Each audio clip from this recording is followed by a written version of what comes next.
C8-16 आज मेरी और अनान की फर्स्ट नाइट है। इंडिया, पुणे। आशीष बहुत गुस्से में था। वो इस वक्त अपने विला में ही बने बार में गुस्से से इधर उधर घूम रहा था। उसके पास ही वंश और उनकी माँ मोनिका खड़ी थी। मोनिका ने एक स्टाइलिश साड़ी पहन रखा था और मुंह पर दुनिया भर का मेकअप कर रखा था। हाँ, पर वो खूबसूरत भी बहुत थी। इस उम्र में भी उसकी बॉडी 22/23 साल की लड़की की तरह स्लिम थी। वंश अपना सिर झुकाए खड़ा था। दरअसल कल जब वर्षा ने उसे किस किया था तब उन्हें एक मैड ने देख लिया था। उस मैड को आशीष ने ही वहां वर्षा और बाकी राजपूत फैमिली मेंबर पर नजर रखने को भेजा था। उस मैड ने कॉल कर वंश और वर्षा के किस के बारे में आशीष को सब कुछ बता दिया था, जिस वजह से आशीष बहुत गुस्से में था। मोनिका उसे बहुत वक्त से देख रही थी। वो कुछ कहती उससे पहले उसका फोन रिंग हुआ। उसने कॉल रिसीव किया और उधर की बात सुनो के कहकर कॉल कट कर दिया। मोनिका अपना फोन रखते हुए बोली, आशीष अब गुस्सा छोड़ो। वर्षा ने अपने फैमिली को भी कह दिया है कि वो वंश से शादी करना चाहती है और तुम्हारे डैड ने भी हाँ कह दिया है। अब कुछ नहीं हो सकता, उस लड़की की शादी वंश से होकर रहेगी। पर तुम टेंशन मत लो, मैं हूं ना। आना तो उस वर्षा राजपूत को इसी घर में है। मैंने उसकी जिंदगी नर्क न बना दिया तो मेरा नाम भी मोनिका कपाड़िया नहीं। मोनिका ने बहुत गुस्से और नफरत से कहा और वहां से चली गई। उसके जाने के कुछ देर बाद वंश सिर झुकाए बोला, सॉरी भाई, मैं वो। आशीष ने उसे देखा और खुद को शांत करते हुए बोला, तू क्यों सॉरी बोल रहा है? तुझे पता है न, मैं कोई प्यार व्यार नहीं करता था वर्षा से। उसके थ्रू तो मैं उसके भाइयों और उसके बाप को सबक सिखाना चाहता था। मैं तुझसे गुस्सा नहीं हूँ मेरे भाई। वर्षा की शादी तेरे से भी होगी तब भी मैं और मॉम उसे चैन से जीने नहीं देंगे। फिर तुम देखना, वो खुद ही यहाँ से भाग कर अपने बाप और भाइयों के पास चली जाएगी। उसके बाप और भाइयों की अकड़ तो मैं निकाल कर रहूंगा, छोड़ूंगा नहीं उन्हें मैं, कहकर वो भी वहां से चला गया। वंश वही खड़ा अपनी आंखें बंद करते हुए बोला, बस इसीलिए मैं भी वर्षा से शादी नहीं करना चाहता। यहाँ लाकर उसकी जिंदगी बर्बाद नहीं करना चाहता मैं। उसने अफसोस में अपनी आंखें बंद की, जिससे उसके आंखों से एक कतरा आंसू बह निकला। न्यूयॉर्क, रात का वक्त। तारा आहान के बेड पर सोई हुई थी। आहान ने उसके हाथ पर फर्स्ट एड कर दिया था। कट ज्यादा गहरा नहीं था। आहान वही बेड पर उसके पास बैठा उसे देख रहा था। उसने अपनी आंखें बंद की तो एक बार फिर से तारा का अपना हाथ काटना उसके आंखों के सामने आ गया। उसने झट से अपनी आंखें खोली और तारा को देखा। इन 16 सालों में कब कैसे तारा उसकी जान बन गई थी उसे मालूम ही नहीं हुआ था। पर आज जब तारा को उसने मौत के इतने करीब देखा था तो उसकी सांसें रुकने को हो आई थी। रॉय उसके कमरे में दोनों का खाना लेकर आया। उसने आहान को बेचैन देखा तो पैलेट्स टेबल पर रखकर उसका हाथ पकड़ लिया। आहान ने सिर घुमाकर उसे सवालिया निगाहों से देखा तो रॉय ने उसे अपने साथ आने का इशारा किया। आहान ने सिर हिलाया और दोनों बालकनी में आ गए। कुछ देर दोनों खामोश रात के अंधेरे को देखते रहे। फिर रॉय अपनी खामोशी तोड़ते हुए बोला, डू यू लव हर? आहान ने तुरंत सिर घुमाकर उसे देखा तो रॉय उसे देख मुस्कुराते हुए बोला, अपने दिल की बात मुझे बता सकते हो, मैं किसी को नहीं बताऊंगा, आई प्रॉमिस। आहान उसकी बात पर धीरे से बोला, नहीं, वो सिर्फ मेरी जिम्मेदारी है और कुछ नहीं। उसकी बात सुन रॉय सिर हिलाते हुए बोला, हम ठीक है, तुम खुद को ही समझाते रहो। मुझे लगा था शायद तुम्हें तारा से प्यार हो गया है, जैसे तारा को तुमसे बेतिहा प्यार है, शायद तुम्हें भी है। स्टार को मुझसे प्यार नहीं है, मैं बस उनकी जिद हूँ और कुछ नहीं, आहान ने फिर से रात के अंधेरे को देखते हुए कहा। उसकी बात पर रॉय ने कहा, जिद नहीं जुनून, तुम्हारी स्टार का जुनून हो और तारा के जुनून की कोई हद नहीं है। आहान ने इस पर कुछ नहीं कहा। दोनों फिर से खामोश हो गए। थोड़ी देर बाद दोनों को तारा की आवाज सुनाई दी। उसकी आवाज सुन दोनों जल्दी से अंदर आए। तारा बेड पर बैठी आहान को आवाज दे रही थी। उसने आहान को देखा तो कहा, अनान तुम वहाँ उनके साथ क्या कर रहे थे? रॉय मुस्कुराते हुए कहा, टेंशन मत लो, मैं आपके अनान के साथ कुछ भी ऐसा वैसा नहीं कर रहा था। तारा उसकी बात पर आंखें छोटी कर उसे घूरते हुए बोली, करने का सोचना भी मत आप, वरना आपकी लवली को बता दूंगी। उसकी बात पर रॉय उदास होकर बोला, जाओ जाकर बता दो, वो तो अपने बॉस के साथ शादी कर रही है, थोड़ी देर पहले शादी का कार्ड देने आई थी। उसकी बात सुन तारा और आहान दोनों चौंक कर उसे देखने लगे। तारा ने कहा, पर आपने तो कहा था कि उन्होंने आपके प्रोपोजल को एक्सेप्ट कर लिया था, तो फिर अब अचानक वो किसी और के साथ शादी कैसे कर सकती है? रॉय सिर झुकाए बोला, पैसा, लिटिल डेविल, पैसा, पैसा कुछ भी करवा सकता है। उसके अमीर बुड्ढे बॉस ने उसे प्रपोज किया और उस लालची औरत ने उसे हाँ कह दिया। रॉय रोने के कगार पर आ गया था। उसे लवली बहुत टाइम से पसंद थी। उसने तो उससे शादी करने के सपने देख रखे थे, पर लवली ने उसे चिट कर दिया था। रॉय की बात सुन आहान कुछ पुरानी यादों में खो गया था। तारा ने उसे देखा तो वो समझ गई कि उसे अपना बचपन याद आ रहा है। तारा दोनों लड़कों का मूड ठीक करने के लिए बोली, कोई बात नहीं Roy uncle, Tara is here तो व्हाई यू आर फिकर देयर, मैं आपके लिए इंडिया में बहुत अच्छी और बहुत खूबसूरत लड़की ढूंढूंगी, आई प्रॉमिस। अब आप जाओ, आज मेरी और अनान की फर्स्ट नाइट है ना। उसकी बात सुन दोनों लड़कों ने झट से सिर उठाकर उसे देखा। तारा सिर झुकाए शर्माने की बहुत अच्छी एक्टिंग कर रही थी। उसे देख रॉय ने मुस्कुराते हुए आहान को देखा तो आहान उन्हें देख नमे सिर हिलाने लगा, जिसका मतलब था कि प्लीज मत जाओ, यहीं रहो। पर रॉय सब जानते समझते हुए भी बोला, हाँ सही कहा आपने लिटिल डेविल, आज तो आपकी फर्स्ट नाइट है, enjoy your first night, all the best Ahaan. कहते हुए उसने दोनों को मुस्कुराते हुए देखा और वहां से चला गया। उसके जाने के बाद तारा ने आहान को देखा जो अब भी दरवाजे को ही देखे जा रहा था। तारा उसे देख प्यार से बोली, हब्बी वहाँ नहीं, यहाँ यहाँ तुम्हारी नई नवेली बीवी बैठी है, तुम उधर क्यों देख रहे हो? हब्बी, आहान ने चौंकते हुए कहा तो तारा सिर हिलाकर बोली, हाँ हब्बी, क्योंकि अब हमारी शादी हो चुकी है ना, तो अब से मैं तुम्हें हब्बी ही कहूंगी, चलो अब जल्दी से यहाँ आओ। उसने अपने बगल में इशारा करते हुए कहा तो आहान अपना सलाइवा गटक कर सोचने लगा कि अब वो तारा को कैसे समझाए। वो इस रिश्ते की शुरुआत कभी नहीं कर सकता, पर तारा समझे तब तो। आहान ने कहा, स्टार पहले डिनर कर ले। तारा ने उसके कहने पर टेबल पर रखा खाना देखा, फिर सिर हिला दिया। वो बेड से उठी और जाकर सोफे पर बैठ गई। आहान भी कुछ सोचकर उसके सामने बैठ गया और दोनों अपना डिनर खत्म करने लगे। थोड़ी देर बाद दोनों का डिनर खत्म हुआ और दोनों ने अपने हाथ साफ किए। तारा खड़ी होकर अपने हाथ फैलाते हुए बोली, अनान, मुझे गोद में उठाकर ले जाओ। आहान ने उसे मना नहीं किया और उसे अपनी बाहों में उठाकर बेड पर ले गया। उसने प्यार से तारा को बेड पर लेटाया और खुद उसके ऊपर आकर उसके खूबसूरत चेहरे को देखने लगा। तारा भी मुस्कुराते हुए उसे ही देख रही थी। उसे इतने करीब से देखकर आहान का दिल जोरों से धड़क रहा था। वही जानता था कि वो कैसी कस्माकस में फंसा हुआ था। तारा ने अपने हाथ उसके गले में डाल रखे थे और बहुत प्यार से उसके चेहरे को देख रही थी। आहान ने अपने तेज धड़कते दिल को कंट्रोल किया और एक हाथ से तारा का गाल सहलाते हुए बोला, स्टार, आप सच में चाहती है कि मैं इस रिश्ते को आगे बढ़ाऊं? तारा ने मासूमियत से हाँ में सिर हिलाया तो आहान धीरे से मुस्कुराते हुए बोला, स्टार, अच्छा आप ये बताइए आपने मुझसे शादी क्यों की? क्योंकि तुम मुझे पसंद हो, तुम सबसे ज्यादा अच्छे हो और मुझे हमेशा तुम्हारे साथ रहना है। तारा ने कहा तो कुछ पल के लिए आहान चुप हो गया, पर फिर उसने कहा, हम पर साथ तो मैं ऐसे भी हूँ आपके और हमेशा रहूंगा, फिर ये सब क्यों? उसकी बात पर तारा सोचने लगी कि वो क्या बोले। आहान ने उसे सोचते हुए देखा तो कहा, अच्छा ठीक है, अगर आप इस रिश्ते को आगे बढ़ाना चाहती है तो मैं मना नहीं करूंगा, पर किसी भी रिश्ते को टाइम देना जरूरी होता है, मुझे भी तो थोड़ा टाइम दीजिए। मैंने तो आज तक सिर्फ आपको अपने बॉस के नजर से देखा था और अब अचानक आप मेरी वाइफ बन गई है तो सब कुछ सपने सा लग रहा है। तारा उसकी बातों को ध्यान से सुन रही थी। उसने सोचते हुए कहा, तो तुम्हें टाइम चाहिए मुझे अपनी वाइफ मानने के लिए? आहान हाँ में सिर हिलाते हुए बोला, हाँ थोड़ा टाइम दे दीजिए और तब तक के लिए प्लीज हमारी शादी को सीक्रेट ही रखिएगा। तारा अपनी शादी सीक्रेट रखने वाली बात पर उसे घूरने लगी। वो थोड़े गुस्से से बोली, नहीं हमारी शादी सीक्रेट नहीं रहेंगी, तुम्हें नहीं पता कितनी लड़कियां तुम्हारे आगे पीछे घूमती है अगर तुमने। आहान को अब सारी बातें समझ आ गई थी। वो समझ गया था कि पक्का तारा ने किसी लड़की के मुंह से उसके लिए कुछ ऐसा वैसा सुना है, तभी वो इस तरह से रिएक्ट कर रही है। आहान उसकी बात पूरी होने से पहले बोला, मेरे लिए हमेशा आप सबसे पहले रहेगी तारा, आपको मुझ पर भरोसा नहीं है? तारा तुरंत बोली, है भरोसा, पर सिर्फ तुम पर, उन लड़कियों पर नहीं।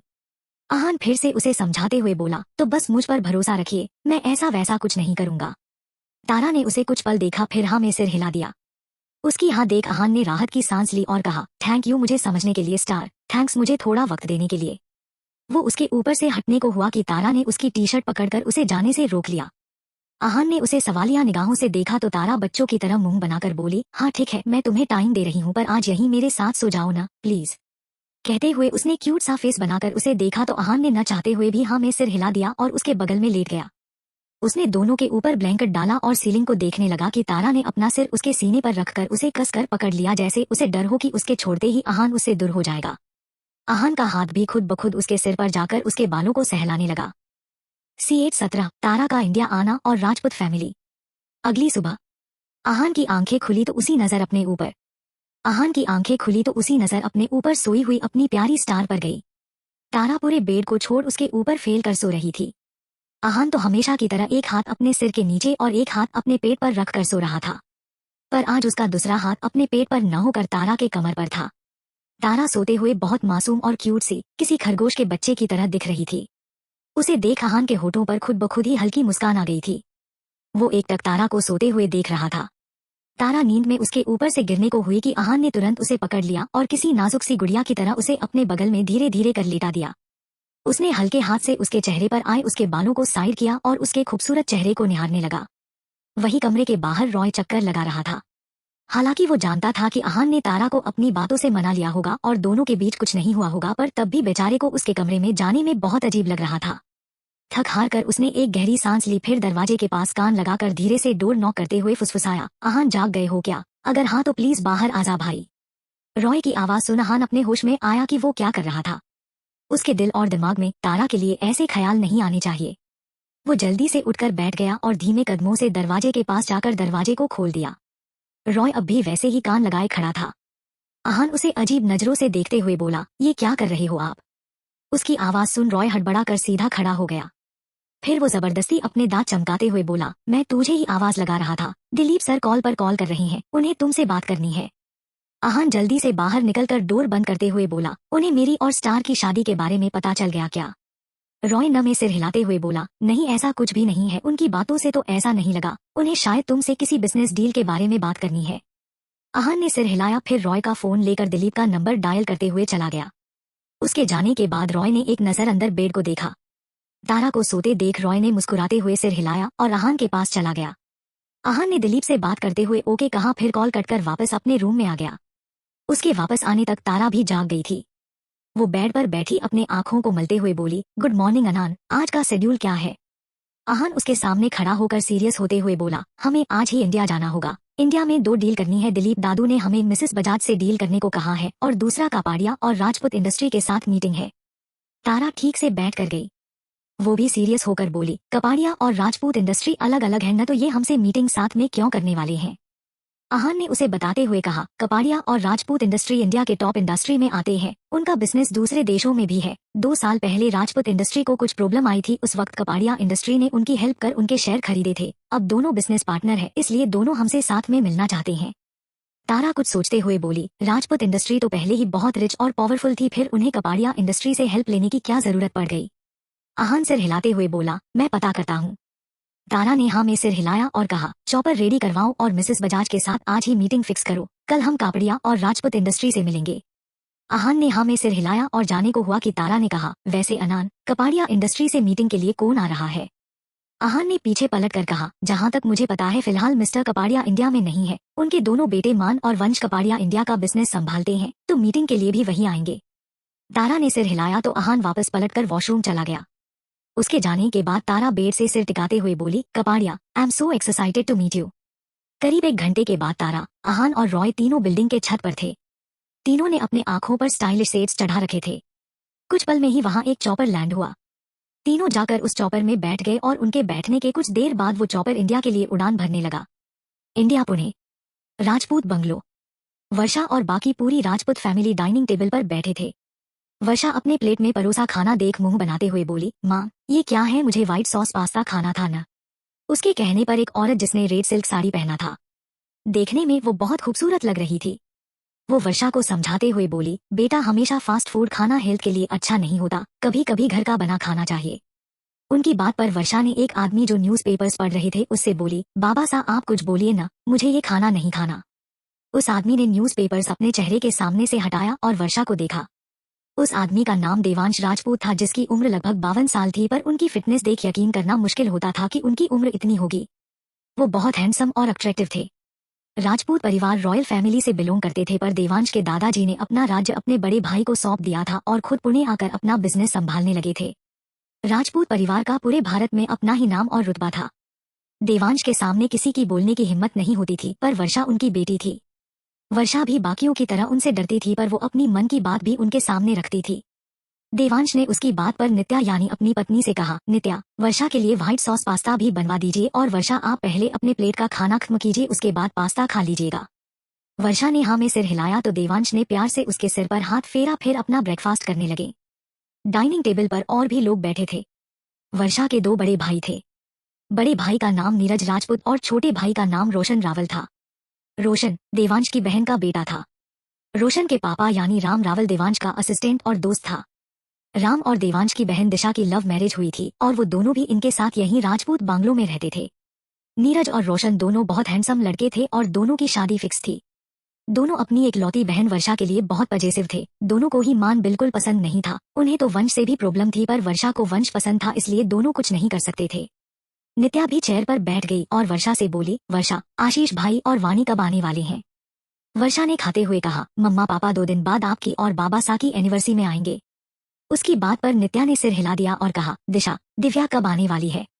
दिशा ने खाते हुए जवाब दिया, वो भी डायरेक्ट पार्टी में ही आएगी। आपको पता है न, भाभी दिव्या को ज्यादा बोलना पसंद नहीं है, वो अकेले में ही रहना चाहती है। पता नहीं कब हमारी बहन फिर से जिंदगी जीना सीखेगी। उसकी बात पर नित्या ने कहा, तब जब वो किसी को अपनी जिंदगी में आने देगी, कोई तो ऐसा होगा वो सब कुछ जानते हुए भी हमारी दिव्या को अपनाएगा और उसे बहुत प्यार करेगा। दोनों की बात सिर्फ वर्षा सुन रही थी।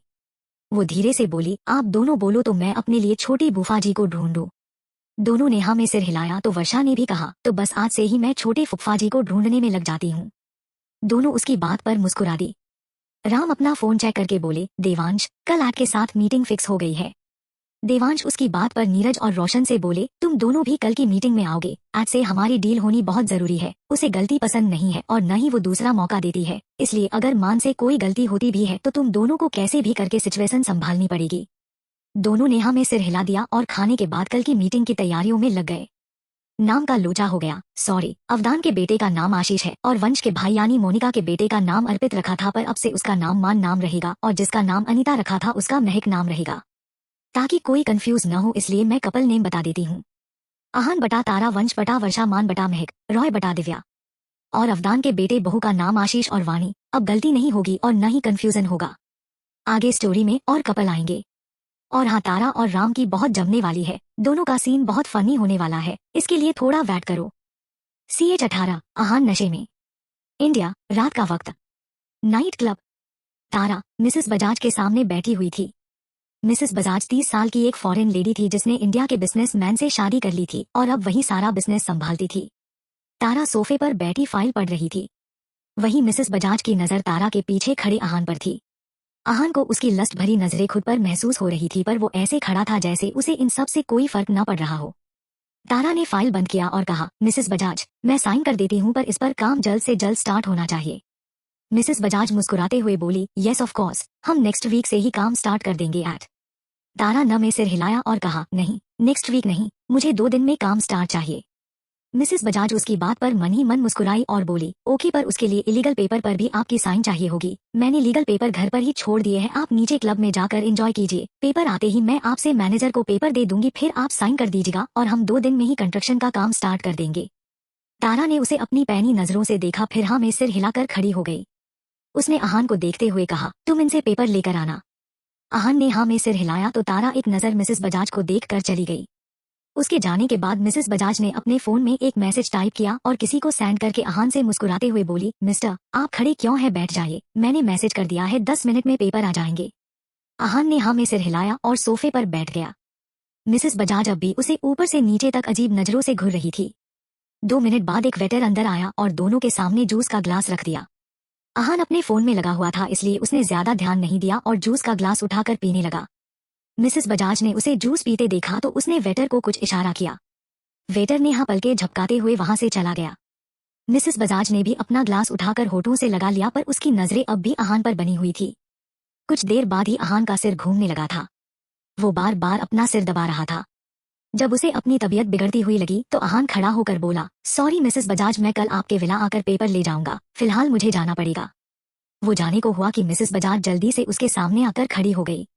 वो उसके करीब जाते हुए उसकी फिक्र करने का नाटक करते हुए बोली, क्या हुआ आपको, आप ठीक है ना, आप बैठिए, मैं पानी देती हूँ आपको। कहते हुए वो आहान के बिल्कुल करीब चली गई थी। आहान अपना होश खोने लगा था। मिसेस बजाज ने उसे सोफे पर बैठाया और टेबल पर रखा पानी उसे पीने के लिए दिया। आहान ने ग्लास पकड़ा ही था कि मिसेस बजाज उसके गोद में बैठते हुए बोली, आप अपने कोट को निकाल दीजिए, आपको अच्छा लगेगा। आहान अपना होश खोने लगा था। उसने आज तक कभी ड्रिंक नहीं किया था, इसलिए उसे तेजी से नशा चढ़ रहा था। मिसेस बजाज उसे देख समझ गई थी आहान अपना होश खोने लगा है। इसी बात का फायदा उठाकर उसने आहान के कोट को उतार दिया और फिर उसके शर्ट के बटन खोलने लगी। आहान ने अभी अपना पूरा होश नहीं खोया था। मिसेस बजाज के हाथ उसे अपने शरीर पर कीड़े की तरह महसूस हो रहे थे। वो उसका हाथ झटकते हुए बोला, छोड़ो मुझे, मेरे शर्ट को छोड़ो, दूर रहो। वो खड़ा होने की कोशिश करने लगा, जिस वजह से मिसेस बजाज खड़ी हो गई। आहान भी लड़खड़ाते हुए खड़ा हो गया और जाने लगा कि मिसेस बजाज ने उसे फिर से रोक लिया। वो उसका हाथ पकड़कर उसके शर्ट के कोरल को पकड़कर उसे किस करने की कोशिश करने लगी थी। आहान उसे बार बार खुद से दूर कर रहा था, पर मिसेस बजाज ने उसे कसकर पकड़ा हुआ था। वो आहान के होठों के बिल्कुल करीब चली गई थी, पर इससे पहले कि वो आहान के होठों को छू पाती उस कमरे का दरवाजा एक तेज आवाज के साथ खुला। आवाज सुनकर दोनों ने दरवाजे की तरफ देखा। आहान अपनी बंद होती आंखों से देखते हुए धीरे से बोला, स्टार। मिसेस बजाज तारा को देखकर जल्दी से अहान से दूर हो गई और रोने का नाटक करते हुए बोली, एट आपका मैनेजर मेरे साथ बदतमीजी कर रहा है, प्लीज हेल्प। तारा का चेहरा बिल्कुल समुद्र की तरह शांत था, पर उसकी आंखें उस तूफान की तरह थी जिससे अब मिसेस बजाज का नामो निशान मिटने वाला था। तारा के साथ रॉय भी खड़ा था। वो मिसेस बजाज की बात सुन मन ही मन बोला, पागल औरत, अहान के ऊपर इतनी गंदी इल्जाम लगाने से पहले सोच लेना चाहिए था। अब तो तुझे तारा अच्छे से तारे दिखाएगी। तारा ने एक नजर अहान को देखा जो सोफे पर अपना सिर पकड़कर बैठ गया था। उसने रॉय को इशारा किया तो रॉय ने सिर हिलाया और अहान को संभालते हुए वहां से चला गया। उसके जाने के बाद तारा ने मिसेस बजाज को देखा जिसके चेहरे पर अब डर की लकीरें दिखने लगी थी। तारा ने उसे देखते हुए डोर को बंद किया और उसके तरफ अपने कदम बढ़ा दिए। रॉय ने अहान को अपने कार में बैठा दिया था। वो खुद कार से टेक लगाकर तारा का वेट कर रहा था कि उसे उस क्लब के 4th फ्लोर से मिसेस बजाज नीचे गिरते हुए दिखी। उसे नीचे गिरता देखकर रॉय ने सिर हिला दिया। थोड़ी देर में तारा आई और अहान के साथ बैक सीट पर बैठ गई। रॉय ने भी कार स्टार्ट कर दी और वो लोग वहां से अपने विला के लिए निकल गए जिसे कुछ दिन पहले ही तारा ने खरीदा था। रॉय ने कार ड्राइव करते हुए फ्रंट मिरर में दोनों को देखा और फिर कहा, तारा उसे मारने की क्या जरूरत थी, वो 4th फ्लोर से गिरी है तो पक्का मर गई होगी। तारा अहान का सिर अपने कंधे पर रखी हुई थी। अहान ने भी उसे कसकर पकड़ा हुआ था। तारा उसका सिर सहलाते हुए बोली, उसने मेरे अनान को छूने की गलती की थी तो सजा तो मिलती ही ना उसे, और डोंट वरी वो मरेगी नहीं। आप मिस्टर बजाज से बात करिए और कहिए मैं ये डील उनके साथ कंटिन्यू करना चाहती हूँ और मुझे 2 दिन के अंदर काम स्टार्ट चाहिए। रॉय ने हाँ में सिर हिलाया, फिर कार ड्राइव करने लगा। थोड़ी देर बाद उसने कार विला के बाहर रोकी और खुद कार से बाहर आकर अहान को सहारा देते हुए उसे उसके रूम में ले जाने लगा। अहान को दूसरे तरफ से तारा ने पकड़ रखा था। दोनों ने अहान को उसके रूम में ले आकर बेड पर लेटा दिया। CH-19 द फर्स्ट पैशनेट किस इन द बाथरूम। तारा का विला। तारा और रॉय ने मिलकर अहान को बेड पर लेटाया, फिर उसके जूते खोलकर उसे देखने लगे। रॉय अपने अपने कमर पर हाथ रखकर बोला, जब आपको पता था कि वो औरत अहान को अपनी गंदी नजरों से घूर रही है तो फिर आप वहां से गई ही क्यों? बेचारा मेरा अहान आज इसकी इज्जत लूटने वाली थी। तारा ने उसे घुर कर देखा तो रॉय जल्दी से अपनी बात सुधारते हुए बोला, आई मीन आपका अनान, आपके अनान की इज्जत आज खतरे में थी, वैसे ये बहुत भारी है। हाँ तो, कहते हुए तारा ने रॉय को एक कोल्ड लुक दिया तो रॉय जल्दी से बोला, तो कुछ नहीं, आप इसकी बीवी है, संभालिए अपने पति को, मैं चलता हूँ, गुड नाइट। कहते हुए वो जल्दी से वहां से 9-2-11 हो गया। उसके जाने के बाद तारा ने भी अपने ब्रेजर को उतार कर बेड के साइड पर रख दिया और अहान को देखने लगी। अहान नशे में कुछ बड़बड़ाए जा रहा था। तारा ने देखा कि अहान पसीने से लथपथ हो गया था। तारा ने सिर घुमाकर एसी को देखा जो ऑलरेडी ऑन था। तारा ने कुछ सोचकर अहान को बेड से उठाया और उसे वॉशरूम में ले गई। उसने अहान को शॉवर के नीचे खड़ा किया और फिर शॉवर ऑन कर अहान को देखने लगी। पानी पड़ते ही अहान हड़बड़ाते हुए बोला, बारिश आ गई। तारा ने उसे पहली बार बच्चों की तरह बिहेव करते हुए देखा तो वो हंसते हुए बोली, बारिश नहीं है अनान, मैंने शॉवर ऑन किया है, तुम शांति से यहाँ खड़े रहो। अहान के साथ तारा भी भींगने लगी थी, इसलिए वो पीछे होने लगी कि अहान ने उसका हाथ पकड़कर उसे अपने करीब खींच लिया। तारा इसके लिए रेडी नहीं थी। अहान के अचानक खींचने पर वो अहान के सीने से जा टकराई थी। उसके हाथ अहान के कंधों पर स्टेबल हो गए थे। उसने सिर उठाकर अहान को देखा जो अब तक पूरी तरह से भीग चुका था। अहान अपनी नसीली आंखों से तारा के मासूम चेहरे को देख रहा था। उसकी व्हाइट शर्ट गिले होने की वजह से ट्रांसपेरेंट हो चुकी थी। तारा भी अब तक पूरी तरह भीग गई थी। पानी पड़ने की वजह से तारा अपनी आंखें बार बार खोल बंद कर रही थी, जिसे देख अहान बेकाबू होने लगा था। उसकी दिल की धड़कनें बुलेट ट्रेन की तरह तेज हो गई थी, जिसकी आवाज तारा भी सुन रही थी। उसने अहान के दिल वाली जगह पर हाथ रखा और उसके सीने को देखते हुए बोली, अनान तुम्हारा दिल बहुत जोर से धड़क रहा है। अहान ने उसके चीन को पकड़ा और उसके चेहरे को ऊपर उठाते हुए बोला, आपके वजह से ही धड़क रहा है स्टार। उसने हल्के हाथों से तारा के चेहरे पर आए बालों को उसके कान के पीछे किया और उसके नेचुरल पिंक लिप्स को देखने लगा। तारा भी अहान को ही देख रही थी। अहान के बाल गिले होकर उसके माथे पर बिखर चुके थे, जिस वजह से वो बहुत क्यूट नजर आ रहा था। अहान अपनी हेजल ग्रीन आई से तारा के लाइट ब्लू आई में देखते हुए उसके ऊपर झुकते चला गया और उसके होठों को अपने होठों में भरकर उसे किस करने लगा। तारा की आंखें अपने आप बंद हो चुकी थी, उसके हाथ अहान के शर्ट पर कस गए थे। अहान ने किस करते हुए उसे गोल घुमाया और उसे दीवार से लगाकर उसके बिल्कुल करीब जाकर उसे पैशनेट किस करने लगा। तारा को उसका किस करना अच्छा लग रहा था। वो यही तो चाहती थी कि अहान उसके करीब आए, उसे प्यार करे। एक लॉन्ग पैशनेट किस करने के बाद अहान ने उसके होठों को आजाद किया और तारा के कंधे पर सिर रख दिया। तारा अपने बेकाबू सांसों को कंट्रोल कर रही थी। उसे लगा शायद आज अहान आगे बढ़ेगा, पर उसके सोच से उलट अहान सो चुका था। उसका सारा भार तारा पर आ गया था। तारा ने जब महसूस किया कि अहान सो चुका है तो उसने अपना सिर पीट लिया। उसने अहान को पकड़ा और उसे बहुत मुश्किल से रूम में लाकर बेड पर सुला दिया। फिर वो खड़ी होकर अपने कमर पर हाथ रखकर बोली, सच में मेरा अनान बहुत भारी है। उसने अपने होठों पर हाथ रखा कि उसके चेहरे पर बड़ी सी मुस्कान आ गई। वो उलझते हुए बोली, ये मेरे अनान को किस करना आता है। अब जब भी मुझे किस चाहिए होगी मैं अनान से कहूंगी, अब तो मुझे हर दिन किस चाहिए। अहान तारा के बातों से अनजान गहरी नींद में सो चुका था। उसे नहीं पता था कि आज उसने नशे में जो किया है उसका हर्जाना कल उसे अपने पूरे होशो हवास में भरना पड़ेगा। तारा ने अहान के गिले शर्ट को उतार दिया, फिर उसे अच्छे से ब्लैंकेट से कवर कर जाने लगी कि उसके शैतान दिमाग में कुछ आया, जिसे सोचते हुए उसके होठों पर शरारती मुस्कान तैर गई और वो पलटकर फिर से अहान को देखने लगी। अगली सुबह अहान की आंखें खुली तो उसे अपने सिर पर तेज दर्द महसूस हुआ। वो अपना सिर पकड़े उठकर बैठ गया। उसने अपना सिर झटका और बेड से उठने को हुआ कि उसे बेड के पास अपना शर्ट फर्श पर पड़ा हुआ दिखा। उसके पास ही तारा का जैकेट भी पड़ा हुआ था। तारा के जैकेट को देखकर अहान की आंखें बड़ी हो गई। उसने झट से खुद को देखा तो पाया उसकी अपर बॉडी नेड थी। उसने अपने बगल में देखा जहां तारा पेट के बल सो रही थी। उसे देख अहान के दिमाग में एक साथ कई सारी बातें घूम गई। उसकी सांसें रुकने को हो गई थी। उसने धीरे से तारा के ब्लैंकेट को हटाकर देखा तो पाया तारा ने कपड़े पहने हुए थे। उसे कपड़ों में देखकर अहान को थोड़ी राहत मिली, पर अब भी उसका शक दूर नहीं हुआ था। वो बेड से उठ गया और जल्दी से वॉशरूम में चला गया। उसके जाते ही तारा के होठों पर मुस्कान आ गई थी, पर उसने अपनी आंखें नहीं खोली। थोड़ी देर बाद अहान फ्रेश होकर रूम में आया। उसने टी शर्ट और ट्राउजर पहन रखा था। उसने अपने हाथ में पकड़े टॉवल को टेबल पर रखा, फिर तारा के पास जाकर खड़ा हो गया। तारा अब भी सोने का नाटक कर रही थी। अहान ने उसे उठाते हुए कहा, स्टार उठ जाइए, सुबह हो गई है। उसके 2 बार कहने पर तारा अपनी आंखें मलते हुए उठकर बैठ गई। उसने अहान को देखा और अंडाई लेते हुए बोली, good morning Ahaan. Good morning. आप यहाँ क्यों सो रही थी? मैंने कहा था न कि मुझे। तारा ने उसकी बात बीच में काटते हुए कहा, मैं तो जा रही थी न अनान, पर तुमने ही मेरा हाथ पकड़कर मुझे रोक लिया और फिर उसके बाद तुमने मुझे। कहते हुए तारा शर्माने लगी। उसे शर्माता देख अहान का दिल बाहर आने को हो गया था। उसने मन में कहा, कहीं मैंने नशे में स्टार के साथ कुछ। नहीं नहीं, मैं ऐसा सपने में भी नहीं कर सकता, ऐसा नहीं हो सकता। वो जल्दी से बेड पर बैठ गया और घबराया सा बोला, स्टार मुझे सच सच बताइए, कल मैंने नशे में क्या क्या किया था। तारा जानती थी कि अहान को कुछ भी याद नहीं है, पर फिर भी वो अनजान बनते हुए बोली, डोंट से अनान कि तुम्हें कुछ भी याद नहीं है। अहान सिर हिलाते हुए बोला, मुझे वाकई कुछ याद नहीं है स्टार। मैंने वो जूस पिया था, फिर मिसेस बजाज मेरे करीब आने की कोशिश कर रही थी, फिर आप आ गई थी, फिर उसके बाद क्या? मैं यहाँ कैसे आया? और मेरे कपड़े, मेरी शर्ट को किसने उतारा? अहान पैनिक होने लगा था। उसका दिमाग सोच सोच कर फटा जा रहा था कि अगर उसने कुछ भी ऐसा वैसा तारा के साथ किया होगा तो क्या होगा। तारा को उसे देख बुरा लग रहा था, पर वो अभी उसे थोड़ा और परेशान करना चाहती थी। वो अपने पैरों को पीछे करके बैठ गई और अहान के चेहरे को अपने हाथ में भरते हुए बोली, मैं और रॉय अंकल तुम्हें यहाँ लेकर आए थे। उन्होंने तुम्हें बेड पर लेटाया, फिर उन्हें कुछ काम याद आ गया इसलिए वो चले गए। मैं भी जाने को हुई कि तुमने मेरा हाथ पकड़ लिया और मुझे खींचकर बेड पर लेटा दिया, फिर अपने शर्ट को खोलकर फेंक दिया, फिर मेरे जैकेट को भी उतार कर फेंक दिया और मेरे ऊपर झुकने लगे। और अहान ने तुरंत उसके मुंह पर अपने हाथ को रखकर उसे चुप करवाते हुए बोला, चुप, आपको सच कहने को कहा था, झूठ नहीं।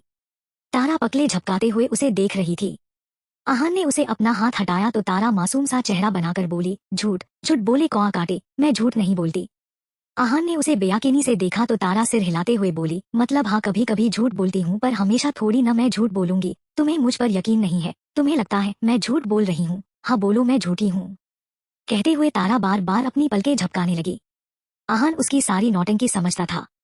वो दुनिया का एक लूता इंसान था जो तारा के हर एक चाल से वाकिफ था, वरना तारा तो अपनी मासूमियत का डबल डोज देकर अच्छे अच्छों को उल्लू बना दिया करती थी। अहान थोड़ा सख्त होते हुए कहा, नहीं, आप झूठ बोल रही है, ऐसा कुछ भी नहीं हुआ था। वो उठने को हुआ कि तारा ने तुरंत उसे खींचकर बेड पर बैठा दिया और खुद उसकी गोद में बैठ गई। अहान ने उसे उठाने लगा तो तारा उसके टी शर्ट को कसकर पकड़कर बोली, पहले मेरी बात सुनो, उसके बाद कुछ बोलना। उसके कहने पर अहान भी शांत हो गया और तारा की बात सुनने लगा। तारा ने उसके हाथ को देखा। अहान के हाथ पर कोहिनी के नीचे एक टैटू बना हुआ था। वो टैटू विंग की थी, जिसके बीच में एक लड़का था और एक लड़की उसके गले लगी हुई थी। उसके नीचे बहुत खूबसूरत तरीके से एट लिखा हुआ था। ये टैटू तब का है जब तारा पहली बार अपने बिजनेस के सिलसिले से रसिया गई थी। वहां उसने अपने हाथ पर बटरफ्लाई की टैटू बनवाई थी और अहान को जबरदस्ती चेयर पर बैठाकर उसके लिए टैटू खुद से सिलेक्ट कर उसके हाथ पर बनवाया था। अहान ने डिजाइन देखी नहीं थी, पर जब उसने बाद में अपने टैटू को देखा था तो अंदर ही अंदर बहुत खुश हुआ था, पर तारा के सामने उसने अपनी खुशी जाहिर नहीं होने दी थी। तारा के हाथ पर भी एट लिखा हुआ था। तारा उसके टैटू को देखते हुए बोली, मैं मजाक कर रही थी अनान, पर इसका ये मतलब नहीं कि हमारे बीच कुछ भी नहीं हुआ था। अहान की धड़कनें फिर से तेज हो गई थी। तारा ने टैटू से नजरें हटाई और अहान के आंखों में देखते हुए कहा, कल तुमने मुझे किस किया, कल हमारी फर्स्ट किस हुई थी जो तुमने मुझे किया। आहान का दिल धक से रह गया था। वो तारा को देखकर समझ गया था कि अब तारा झूठ नहीं बोल रही है। आहान कुछ पल खामोश रहा, फिर कुछ बोलने को हुआ कि तारा ने उसके होठों पर उंगली रख दिया और उसके आंखों में देखने लगी। CH20 मुझे फोरहेड में किस करके भाग गया ये। तारा का विला। आहान अपनी गोद में बैठी तारा को देख रहा था। तारा ने उसके होठों पर उंगली रख दी थी। वो उसकी हेजल ग्रीन आइज में देखते हुए मासूमियत से बोली, अनान क्या मैं खूबसूरत नहीं हूँ? आहान ने उसके पूरे चेहरे को देखा। तारा इतनी खूबसूरत थी कि उसे एक बार देखने पर कोई भी उसके लिए अपनी जान देने के लिए भी तैयार हो जाता। उसने हाँ में सिर हिलाया तो तारा आंखें बड़ी कर बोली, मैं खूबसूरत नहीं हूँ, तुम्हें मैं खूबसूरत नहीं लगती। आहान जल्दी से उसके हाथ को अपने होठों से हटाते हुए बोला, नहीं नहीं, मेरा मतलब है कि आप बहुत खूबसूरत है, पर आप ये क्वेश्चन क्यों पूछ रही है? तारा सिर झुकाकर उसके दिल वाली जगह पर अपनी उंगली से टैप करते हुए बोली, अगर मैं खूबसूरत हूँ तो तुम्हें मुझे देखकर कुछ कुछ क्यों नहीं होता? मुझे देखकर तुम्हारे दिल में गिटार क्यों नहीं बजती? मुझे देखकर तुम्हें मेरे साथ वो सब करने का मन क्यों नहीं करता? आहान ने उसके हाथ को पकड़ लिया जिससे वो बार बार टैप कर रही थी।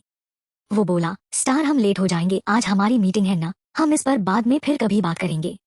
आहान को ही पता था कि तारा का पास होना उसे किन एहसासों से रूबरू करवा रहा था।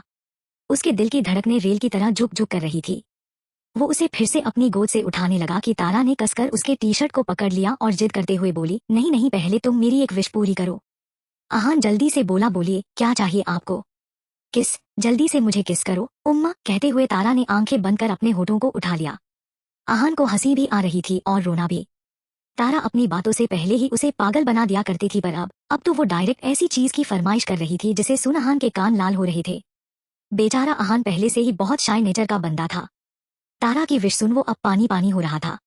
आहान ने कुछ पल तारा के खूबसूरत चेहरे को देखा, फिर उसके माथे पर अपने होंठ रखकर उसे जल्दी से खड़ा कर रूम से बाहर भाग गया। तारा को जब तक कुछ समझ आता तब तक तो आहान नीचे हॉल में पहुंच चुका था। तारा ने अपनी आंखें खोली और आहान को वहां न देखकर आंखें छोटी कर बोली, मैंने किस करने को कहा था, इसने तो बेबी किस किया, मैं क्या इसे छोटी बच्ची नजर आती हूँ? वो पैर पटकते हुए वॉशरूम में चली गई। इधर आहान डायरेक्ट किचन में आया और अपने सीने पर हाथ रखकर रिलैक्स फील करने लगा, वरना आज तो तारा ने उसे अच्छा खासा फंसा दिया था। तुम किससे डरकर भाग रहे हो? रॉय ने फुसफुसाते हुए आहान के कान में कहा तो आहान डर के मारे उछल पड़ा। वो 4 कदम दूर होते हुए बोला, आप क्या कर रहे हो? ऐसे अचानक कौन बोलता है? मैं बोलता हूँ, कोई और नहीं बोलता तो मैं क्या करूँ? कहते हुए रॉय वापस रोटियां सेंकने लगा। आहान उसे देखते हुए मन में बोला, स्टार ने सबको अपने जैसा बना रखा है, एक से बढ़कर एक नमूने भरे हैं मेरी जिंदगी में। मैं नमूना नहीं हूँ, भूलो मत, ये हीरो वाली बॉडी मेरे वजह से ही है। रॉय ने उसे घूरते हुए कहा तो आहान आंखें बड़ी कर हैरानी से बोला, आपने मेरे मन की बात कैसे सुन ली? रॉय फिर से रोटियां सेंकते हुए बोला, मैंने मन की बात नहीं सुनी है, तुमने कहा ही जोर से था। सॉरी, आप नमूने नहीं है, आहान ने माफी मांगते हुए कहा और फ्रिज से पानी की बोतल निकालकर पानी पीने लगा। रॉय ने उसे तिरछी नजर से देखा और कहा, वैसे आहान कल रात तुम पूरे नशे में चूर थे तो कहीं तुमने तारा के साथ? रॉय की बात सुन आहान को तारा की बात याद आई कि उसने कल तारा को किस किया था। ये सोचते ही उसके कान फिर से लाल हो गए थे। रॉय की नजर उस पर ही थी। वो उसे देख धीरे से मुस्कुराया और सिर हिला दिया। थोड़ी देर बाद तारा भी फ्रेश होकर डाइनिंग टेबल पर आ गई थी। तीनों साथ में ब्रेकफास्ट करने बैठे पर तारा आहान से नाराज हो चुकी थी। वो अपनी नाराजगी जाहिर करते हुए बोली, रॉय अंकल, आप और मैं मिस्टर राजपूत और मिस्टर कपाड़िया से मीटिंग करने जाएंगे। रॉय ने उसकी बात पर आहान को देखा जो सिर झुकाए अपना ब्रेकफास्ट कर रहा था। रॉय ने हाँ में सिर हिलाया और कहा, ठीक है, पर ये कहाँ जाएगा? तारा मुंह बनाकर बोली, जाएगा जहाँ जाना होगा, मेरी कौन सी बात सुनता है ये, अपनी मर्जी का ही तो करता है हमेशा। आहान और रॉय तो मुंह खोले उसे देखते रह गए थे। तारा कितनी आसानी से बोल रही थी कि आहान उसकी बात नहीं सुनता, जबकि वही दोनों जानते थे आहान तो क्या, रॉय और दिलीप को भी तारा की बात माननी पड़ती थी। आहान कुछ याद करते हुए बोला, मुझे आज सॉन्ग रिकॉर्ड करने जाना है, मिस्टर माथुर ने बुलाया है तो मैं वही जाऊंगा। तारा जोर जोर से रोटी चबाते हुए बोली, सुना आपने रॉय अंकल, इसने पहले से ही प्लान बना लिया था, ये मेरे साथ रहना ही नहीं जानता। मैंने किस करने को कहा तो मुझे फॉरहेड पर किस करके भाग गया ये। तारा की बात सुन आहान और रॉय दोनों के हाथ रुक गए थे। दोनों जानते थे कि तारा को इन सब चीजों की नॉलेज नहीं है। वो आहान, रॉय और दिलीप के सामने अपने दिल की बात कह जाती थी, पर फिलहाल जो उसने कहा था उसे सुन आहान एम्ब्रेलिस फील तो हो ही रहा था, पर उसके साथ ही रॉय भी अनकंफर्टेबल फील करने लगा था। रॉय खांसने का नाटक करते हुए बोला, कोई बात नहीं, ये नहीं करता है तो आप ही कर लिया कीजिए, आखिर ही इज योर हस्बैंड।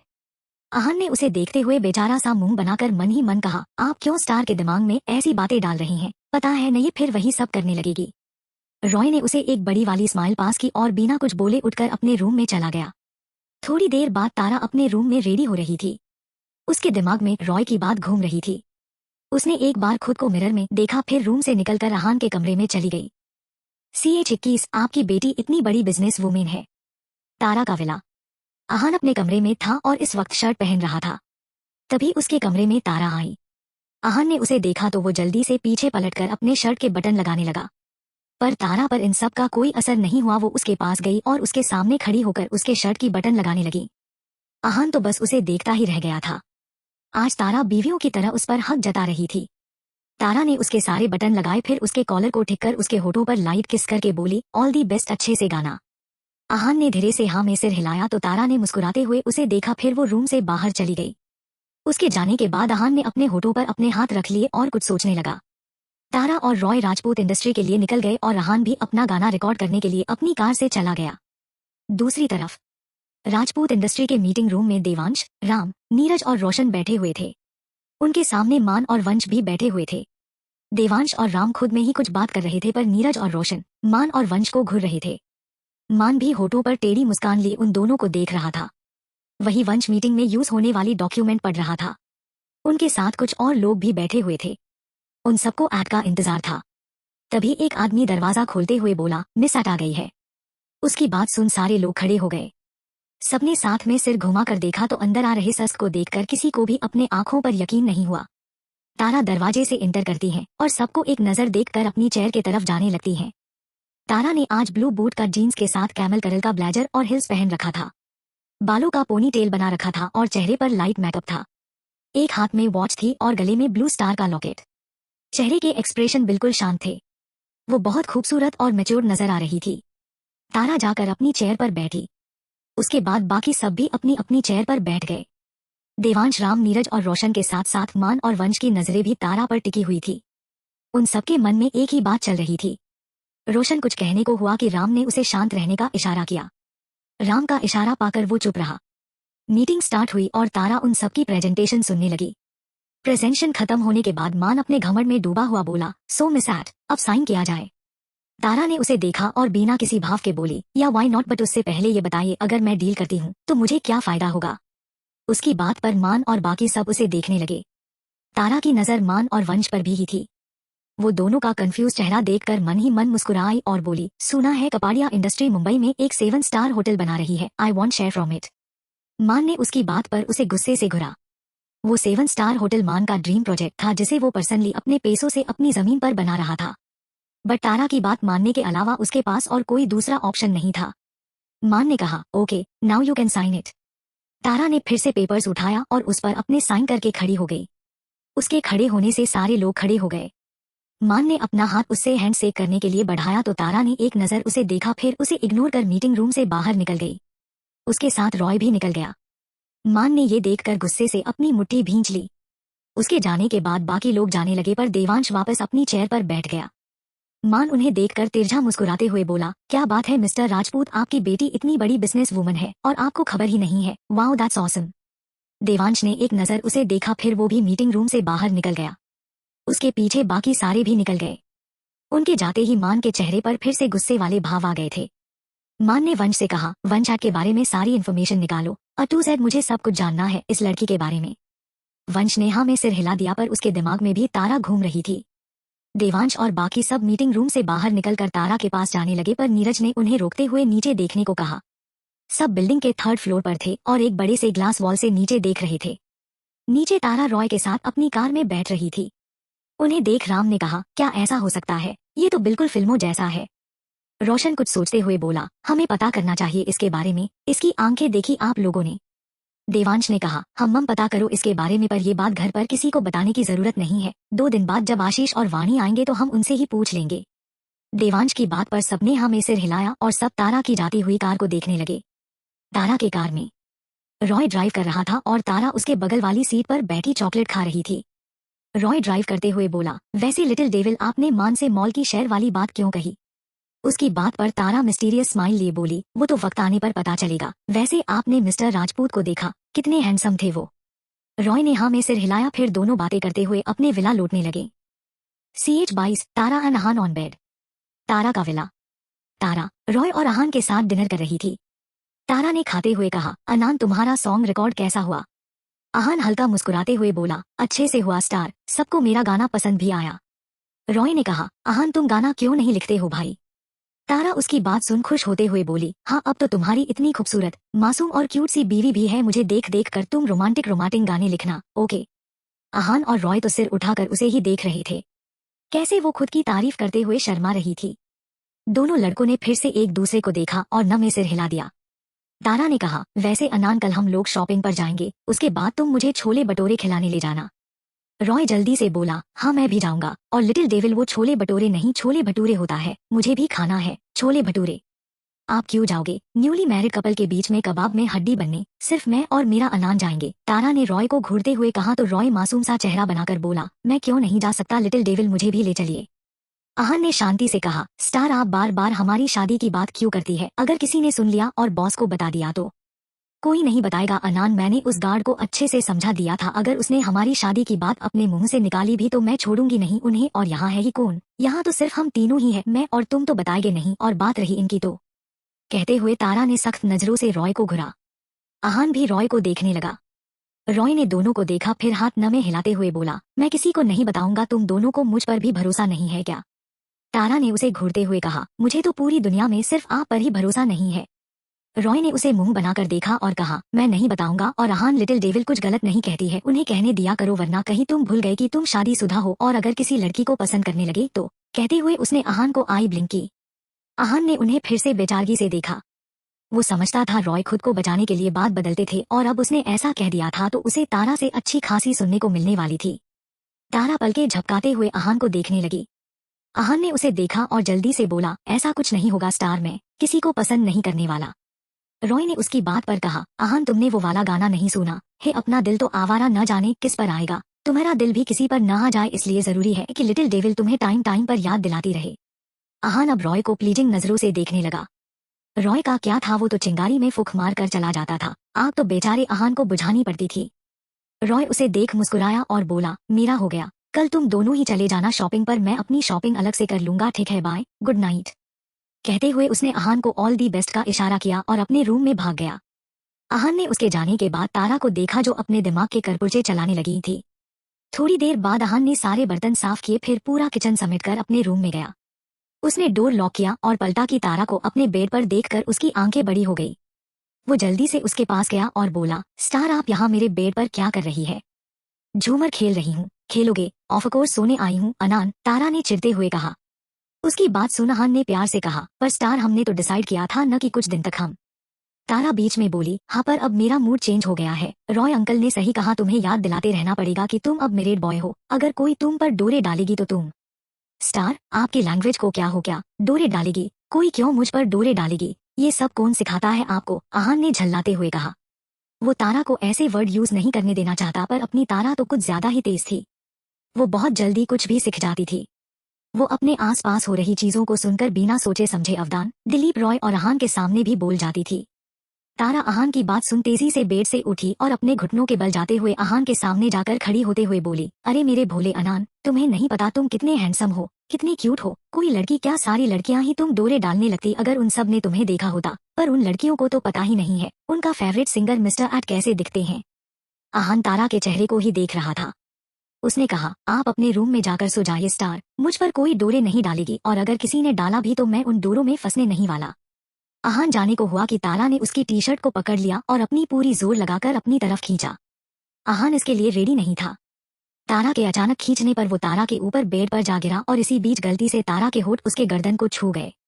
आहान ने उसके होठों को महसूस करते ही कसकर अपनी आंखें बंद कर ली। उसका दिल एक बार फिर से रेलगाड़ी की तरह झुक झुक करने लगा था। उसने सिर नीचे करके देखा तो पाया तारा उसे टाइटली हक किए आंखें बंद कर सोने लगी थी। आहान उसके पकड़ से आजाद होने की कोशिश करते हुए बोला, स्टार क्या बचपना कर रही है, जाने दीजिए मुझे। तारा जोर से अपना सिर धुंधते हुए बोली, नहीं बिल्कुल भी नहीं, तुम यही मेरे साथ सोओगे, दादू को कोई नहीं बताएगा अनान, मेरे साथ सो जाओ। कहते हुए उसने आंखें खोलकर पप्पी फेस बनाकर आहान को देखा। आहान ने उसके पप्पी फेस को देखकर आंखें बंद की और एक गहरी सांस ली। थोड़ी देर बाद तारा आहान के सीने पर सिर रखे सो रही थी, पर आहान के आंखों में नींद नहीं था। वो तारा को ही देख रहा था। दूसरी तरफ वर्षा अपने रूम में थी।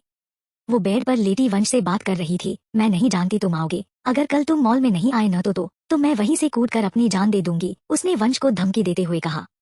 वंश भी अपने बेड पर बैठा हुआ था। उसके लैप पर लैपटॉप रखा हुआ था। उसे अपनी नेक्स्ट डील की प्रिपरेशन करनी थी, पर वर्षा पिछले 1 घंटे से उसे कॉल कर परेशान कर रही थी। वंश ने आखिर में हार मानते हुए कहा, ठीक है, मैं आ जाऊंगा, पर मुझसे बात करने की कोशिश मत करना, सिर्फ मुझे देखना ओके। वर्षा मुंह बनाकर बोली, अरे यार, तुम क्या ताजमहल हो जिसे देखने के लिए मैं इतनी दूर जाऊंगी? और तुम उखड़े उखड़े से क्यों हो? नाराज तो मुझे होना चाहिए था, पर नखरे तो तुम दिखा रहे हो। वंश ने उसकी बात पर फोन स्क्रीन पर उसकी फोटो देखी और धीरे से मुस्कुराया। वर्षा ने उसके चुप रहने पर कहा, अच्छा तुम काम करो, मैं फोन रखती हूँ, पर कल जरूर आ जाना मॉल, वरना मैं सच में कूद जाऊंगी। कूदने की जरूरत नहीं पड़ेगी, मैं आ जाऊंगा, अब सो जाओ, गुड नाइट। वंश ने कहा तो वर्षा ने मुस्कुराते हुए कहा, good night and I love you. कहते हुए उसने कॉल कट कर दिया और फोन साइड में रखकर अपनी आंखें बंद कर ली।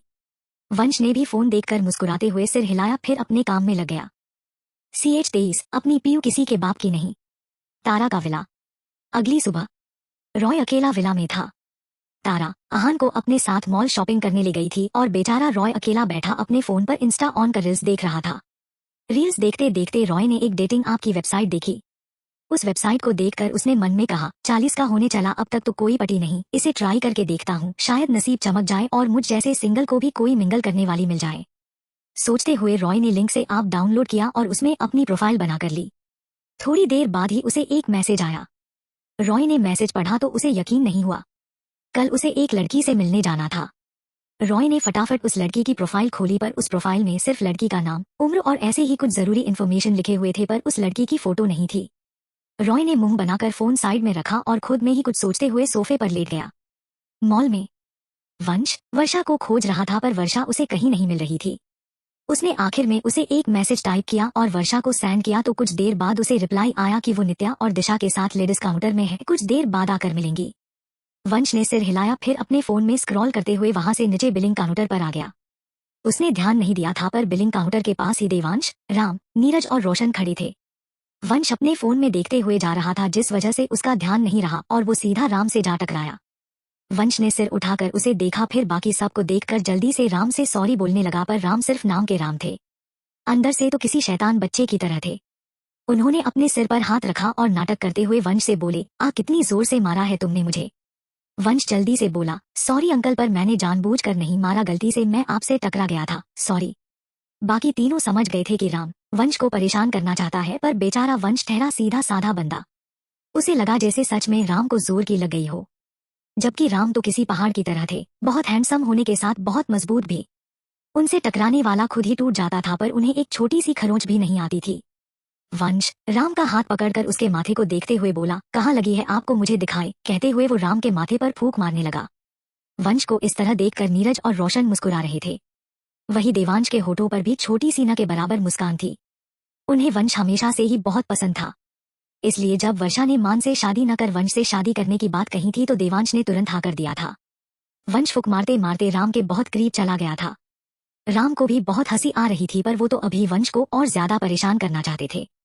वो वंश से दूर होते हुए बोले, अरे अरे बच्चे, ये क्या कर रहे हो तुम? मेरा बेटा तुम्हारी उम्र का है, इनफैक्ट तुमसे बड़ा ही है, और तुम, वो भी मेरे बेटे के सामने ही तुम मुझ पर लाइन मार रहे हो। मैं उस टाइप का आदमी नहीं हूँ बच्चे। वंश तो उसकी बात सुन हैरान रह गया था। वो राम की गलतफहमी दूर करने के लिए बोला, आपको कोई मिसअंडरस्टैंडिंग हो रही है अंकल, आप गलत समझ रहे हो, मैं तो बस आपकी हेल्प कर रहा था। राम ने कहा, हेल्प कर रहे थे कि क्या कर रहे थे? मैं सब समझता हूँ, अरे मैं छोटा बच्चा थोड़ी ना हूँ। माना कि मैं बहुत हॉट और हैंडसम हूँ, पर मैं तुम्हारे टाइप का नहीं हूँ। कहते हुए राम पलटकर मुंह दबाकर हंसने लगे। बेचारा वंश वही खड़ा सोचने लगा कि अब वो राम की मिसअंडरस्टैंडिंग को कैसे दूर करे। तभी सबके कानों में एक प्यारी सी आवाज आई, अंकल इसे जल्दी से पैक कर दो। सबने उस आवाज की तरफ देखा तो सब हैरान रह गए। वो तारा थी जो बिलिंग काउंटर पर खड़ी थी। उसने नीलेन स्ट्रैप वाली येलो फ्रॉक पहना हुआ था, पैरों में सैंडल था, हाथ में डायमंड ब्रेसलेट, गले में स्टार का लॉकेट, हल्का मेकअप और बालों का क्यूट सा हेयर स्टाइल। तारा बहुत प्यारी, बिल्कुल किसी छोटी सी बच्ची की तरह लग रही थी। तारा को इस तरह देखकर सब हैरान थे। तारा कल वाली तारा से पूरी डिफरेंट लुक में थी। पर उनकी हैरानी तब और ज्यादा बढ़ गई जब सबने देखा कि तारा ने एक वाइन की बोतल खरीद रखी है और जल्दी से उसे पैक करने को कह रही है। तारा के पास और भी सामान थे, पर वो वाइन की बोतल को जल्दी से पैक करने को कह रही थी। पर बिलिंग काउंटर पर खड़ा आदमी एक दूसरे कस्टमर का बिल बना रहा था, इसलिए उसने तारा को 5 मिनट रुकने को कहा था। तारा मुंह बनाकर खड़ी थी और बार बार पीछे देख रही थी, जैसे कि वो किसी की नजरों से बचना चाह रही हो। राम उसके पास गए और वाइन की बोतल उठाकर बोले, मीस आप वाइन पीती है? तारा ने उन्हें देखा, फिर उनका हाथ पकड़कर उनके हाथ को दबाते हुए धीरे से बोली, "ऐट नहीं बोलिए मुझे, ये पब्लिक प्लेस है ना, अगर किसी ने पहचान लिया तो।" तारा की बात को देवांश और बाकी सब ने भी सुना था। देवांश ने उसे देखते हुए प्यार से कहा, "तो क्या कहे हम आपको, क्या नाम है आपका?" तारा ने उन्हें देखा और मुस्कुराते हुए बोली, "तारा, तारा नाम है हमारा, आप हमें तारा बुला सकते हैं।" देवांश ने हाँ में सिर हिलाया तो राम ने वाइन की बोतल को उल्ट पलट कर देखते हुए कहा, "सो मिस तारा, हमें ये तो बताइए आप वाइन किसके लिए खरीद रही है?" "अपने लिए और किसके लिए?" तारा ने सीधा साधा जवाब दिया। राम ने आंखें बड़ी कर उसे ऊपर से नीचे तक देखा और फिर कहा, "आप पिएगी और वो भी ये वाइन? ये 800 साल पुरानी वाइन है और आप अभी बच्ची है, आप अल्कोहलिक हो क्या?" तारा ने मुंह बनाकर उन्हें देखा, फिर उनके हाथ से बोतल लेते हुए कहा, "पेग बनाऊं कभी नाप के नहीं, अपनी पीऊ किसी के बाप की नहीं, मैं एल्कोहलिक हूँ, हाँ मैं एल्कोहलिक हूँ।" कहते हुए तारा सिर हिला हिला कर गाने लगी। CA 24 तारा और राम की नोकझोंक। तारा और राम की नोकझोंक। मॉल में तारा सिर हिला हिला कर गाना गा रही थी, "पैग बनाऊं कभी नाप के नहीं, अपनी पीऊ किसी के बाप की नहीं, हाँ मैं एल्कोहलिक हूँ, हाँ हाँ मैं एल्कोहलिक हूँ।" उसका गाना सुन सब उसे आंखें फाड़े देख रहे थे, खासकर राम। तारा तो इनडायरेक्टली उनकी बेइज्जती कर रही थी। राम ने आंखें छोटी कर उसे देखा, फिर प्यार से बोले, "देखिए मिस तारा, आप अभी बहुत छोटी है, 20-21 साल से ज्यादा की नहीं होगी, आप इतनी छोटी सी उम्र में इतनी हाई पावर वाली वाइन नहीं संभाल पाएगी आप।" तारा ने अपनी कमर पर हाथ रखकर उन्हें गौर से देखा। उसके इस तरह देखने पर राम अपना सलाइवा गटकते हुए बोले, "क्या आप मुझे ऐसे क्यों देख रही है?" तारा ने कहा, "बच्ची समझकर उल्लू बना रहे हो अंकल, मैं सब समझती हूँ, आप इस बॉटल को लेने के फिराक में हो ना, क्योंकि ये एक पीस ही बचा था जिसे मैंने खरीद लिया और ये एंटीक पीस जल्दी मिलता नहीं है, क्यों है ना, ऐसा ही है ना?" राम उसकी बातें सुनकर मन में बोले, "वाकई आज बहुत चालाक है, इन्हें तो मेरे मन की बात पता चल गई, पर अब मैं क्या करूँ, मुझे भी ये वाइन चाहिए।" तारा अपनी आईब्रो उचकाते हुए बोली, "क्या अंकल क्या सोच रहे हो, आई नो मैं बहुत इंटेलिजेंट हूँ, लोगों की मन की बात समझ जाती हूँ, तारीफ करना है तो सामने से करो और अगर मन में गाली दे रही हूँ तो।" राम जल्दी से बोले, "अरे नहीं नहीं बेटा, मैं क्यों आपको।" तारा बीच में बोली, "बेटा, कौन बेटा, किसका बेटा, uncle I am not your बेटा, मैं लड़की हूँ न लड़का थोड़ी हूँ जो आप मुझे बेटा कह रहे हो।" राम उसकी बात सुन कुछ पल के लिए चुप हो गए, उन्हें समझ नहीं आ रहा था कि अब वो क्या ही बोले तारा से। कुछ सोचकर वो फिर से प्यार से बोले, "बेटी तारा, कॉल मी तारा, मैं आपकी बेटी हूँ, नहीं न तो फिर why you are calling me बेटी?" तारा ने कहा तो। राम पलके झपकाते हुए अब उसे देखने लगे थे। ऐसा पहली बार हो रहा था कि किसी ने राम की बोलती बंद कर दी थी। उन्होंने सिर घुमाकर देवांश को देखा और आंखों ही आंखों में मदद की गुहार लगाई, पर देवांश ने न में सिर हिला दिया, जिसका साफ मतलब था वो उनकी कोई मदद नहीं करने वाले थे। राम ने मुंह बनाकर उन्हें देखा, फिर मदद के नीरज और रोशन को देखने लगे, पर उन दोनों ने भी उनकी मदद नहीं की और अपनी नजरें इधर उधर भागने लगे। राम ने आखिर में वंश को देखा। वंश उनकी आंखों ही आंखों से कर रहे इशारे को समझ नहीं पा रहा था। उसने कंफ्यूज होकर कहा, "आप क्या इशारे कर रहे हो अंकल, प्लीज मुंह से बोलिए, मुझे कुछ समझ नहीं आ रहा, आप क्या बोलना चाह रहे हो?" राम ने उसकी बात पर दांत पिसते हुए उसे देखा और धीरे से कहा, "शरीफ होना पर वंश की तरह कोई भी शरीफ मत होना, ये बंदर।" "कौन बंदर?" तारा ने धीरे से राम के कान में कहा तो एक पल के लिए राम डर ही गए और उछलते हुए 2 कदम पीछे हो गए। उन्होंने अपने सीने पर हाथ रखा और चैन की सांस लेते हुए कहा, "आप मुझे हार्ट अटैक क्यों दे रही है?" तारा आंखें टिमटिमाते हुए बोली, "मैं कहाँ आपको हार्ट अटैक दे रही हूँ, ये तो आप खुद ही डर कर उछल कूद कर रहे हो, पर आप बंदर किसे कह रहे थे, यहाँ बंदर कहाँ है?" राम ने कसकर अपनी आंखें बंद की, फिर एक लंबी सांस छोड़ते हुए अपनी आंखें खोली तो उनके मुंह से चीख निकल गई और वो चलाते हुए 10 कदम पीछे हट गए। तारा उनके चेहरे के सामने अपना चेहरा किए खड़ी थी और तो और उसने अपनी शकल भी इस तरह की बना रखी थी कि कोई भी अचानक उसे देखता तो डर कर सीधा प्रलोक सिधार जाता। तारा फिर से अपनी आईब्रो उचकाते हुए बोली, "अरे अंकल, अगर आपको इतना ही डर लगता है तो आप घर से बाहर निकलते ही क्यों हो, घर पर रहना था ना आपको?" अब राम भी बुरी तरह से चीड़ चुके थे, वो तारा को उसी की तरह घूरते हुए बोले, "आप अंकल मत बोलो मुझे, कॉल मी फुफ्फा जी।" तारा ने अपने हाथ बांधे और उन्हें ऊपर से नीचे तक देखते हुए बोली, "फुफ्फा जी।" राम ने हाँ में सिर हिलाया तो तारा ने कहा, "मैं क्यों आपको फुफ्फा जी बुलाऊं, आप क्या मेरे फुफ्फा हो, मेरी तो कोई बुआ ही नहीं है, तो फिर फुफ्फा जी कहाँ से टपक गए?" राम ने एटीट्यूड से कहा, "नहीं है तो कोई बात नहीं, मेरी वाइफ को आप अपनी बुआ मान लो, और वैसे भी मैं इतना हैंडसम हूँ कि आपकी बुआ मुझसे शादी करने के लिए कभी मना नहीं करती।" तारा ने हाथ दिखाते हुए कहा, "ओ अंकल, दिन में सपने मत देखो आप, पहली बात मेरी कोई बुआ नहीं है, और दूसरी बात अगर मेरी कोई बुआ होती भी तो पक्का मेरे जैसी intelligent, sharp minded, innocent, cute, भोली, मासूम, प्यारी और बहुत खूबसूरत होती। होती कि नहीं अंकल, आप बताओ?" कहते हुए उसने देवांश को देखा। देवांश ने उसकी बात पर हाँ में सिर हिलाया तो तारा ने कहा, "हाँ तो अगर मेरी बुआ होती तो उनमें मेरे जैसा ये सारे गुण होते, और जब उनमें ये सारे गुण होते तो उनकी शादी आपसे क्यों होती? आपको पता है अगर मेरी बुआ होती न तो मैं उनकी शादी सुपरस्टार विजय थालपति से करवाती। वाओ, क्या जोड़ी होती उनकी और मेरी बुआ की।" राम की शकल एक बार फिर से देखने लायक हो गई थी। वो फिर से बोले, हाँ पर अगर आपको बाद में पता चलता कि आपकी बुआ की शादी हो चुकी है और वो भी मुझ जैसे हॉट और हैंडसम बंदे से तो आप क्या करती? तो मैं उनका डाइवोर्स करवा देती और क्या, तारा ने झट से कहा जैसे उसके लिए डाइवोर्स करवाना कोई आम बात हो। CH-25 वाइन के लिए लड़ाई। मॉल में राम मुंह लटकाए तारा को देख रहे थे। उन्हें यकीन नहीं हो रहा था कि इतनी छोटी सी लड़की उनका मुंह बंद करवा सकती थी। तारा ने बातों का राम के पास अब और कोई जवाब नहीं था, इसलिए वो अब बिल्कुल चुप हो गए थे। तारा ने राम को देखते हुए अपने कंधे उचकाए और बिल काउंटर के पास खड़े आदमी से बोली, अंकल आपका हुआ और कितना टाइम लगेगा आपको? उस आदमी ने सिर हिलाया और कहा, बस 2 मिनट मैडम, इनके बाद आपका ही नंबर है। तारा कुछ बोलती उससे पहले एक आवाज आई, स्टार। आवाज सुनकर सबने तारा के पीछे से आ रहे अहान को देखा, पर अहान को देखते ही सबकी आंखें हैरानी से बड़ी हो गई। तारा ने कसकर अपनी आंखें मिचली थी, अब तो गई मैं, अब न खरीद पाऊंगी मैं मेरी वाइन, तारा ने मन ही मन कहा। अहान उसके पास आया और एक नजर सबको देखकर तारा से बोला, स्टार आपकी शॉपिंग हो गई? तारा ने पलटकर उसे देखा और जबरदस्ती का मुस्कुराते हुए बोली, हाँ मेरा तो हो गया, पर तुम्हारी शॉपिंग इतनी जल्दी कैसे हो गई? अहान ने अपना सारा सामान काउंटर पर रखा और कहा, मुझे किचन के कुछ जरूरी चीजें खरीदनी थी जो खरीद ली मैंने। काउंटर पर खड़े आदमी ने तारा से कहा, मैडम आप क्या कह रही थी, आपको अलग से इस वाइन की बिल चाहिए क्या? तारा ने बेचारगी से उन्हें देखा जैसे कह रही हो, लो कर लो बात, अब क्या फायदा, अंकल जिससे छिपाने के लिए अलग से वाइन की बिल बनवा रही थी, जल्दी जल्दी इसे पैक करने को कह रही थी, वो तो आ गया। आई नो अब मेरा अनान मुझे वाइन नहीं खरीदने देगा। अहान ने वाइन की बोतल देखी और तारा को देखने लगा जो दांत चमकाते हुए उसे ही देख रही थी।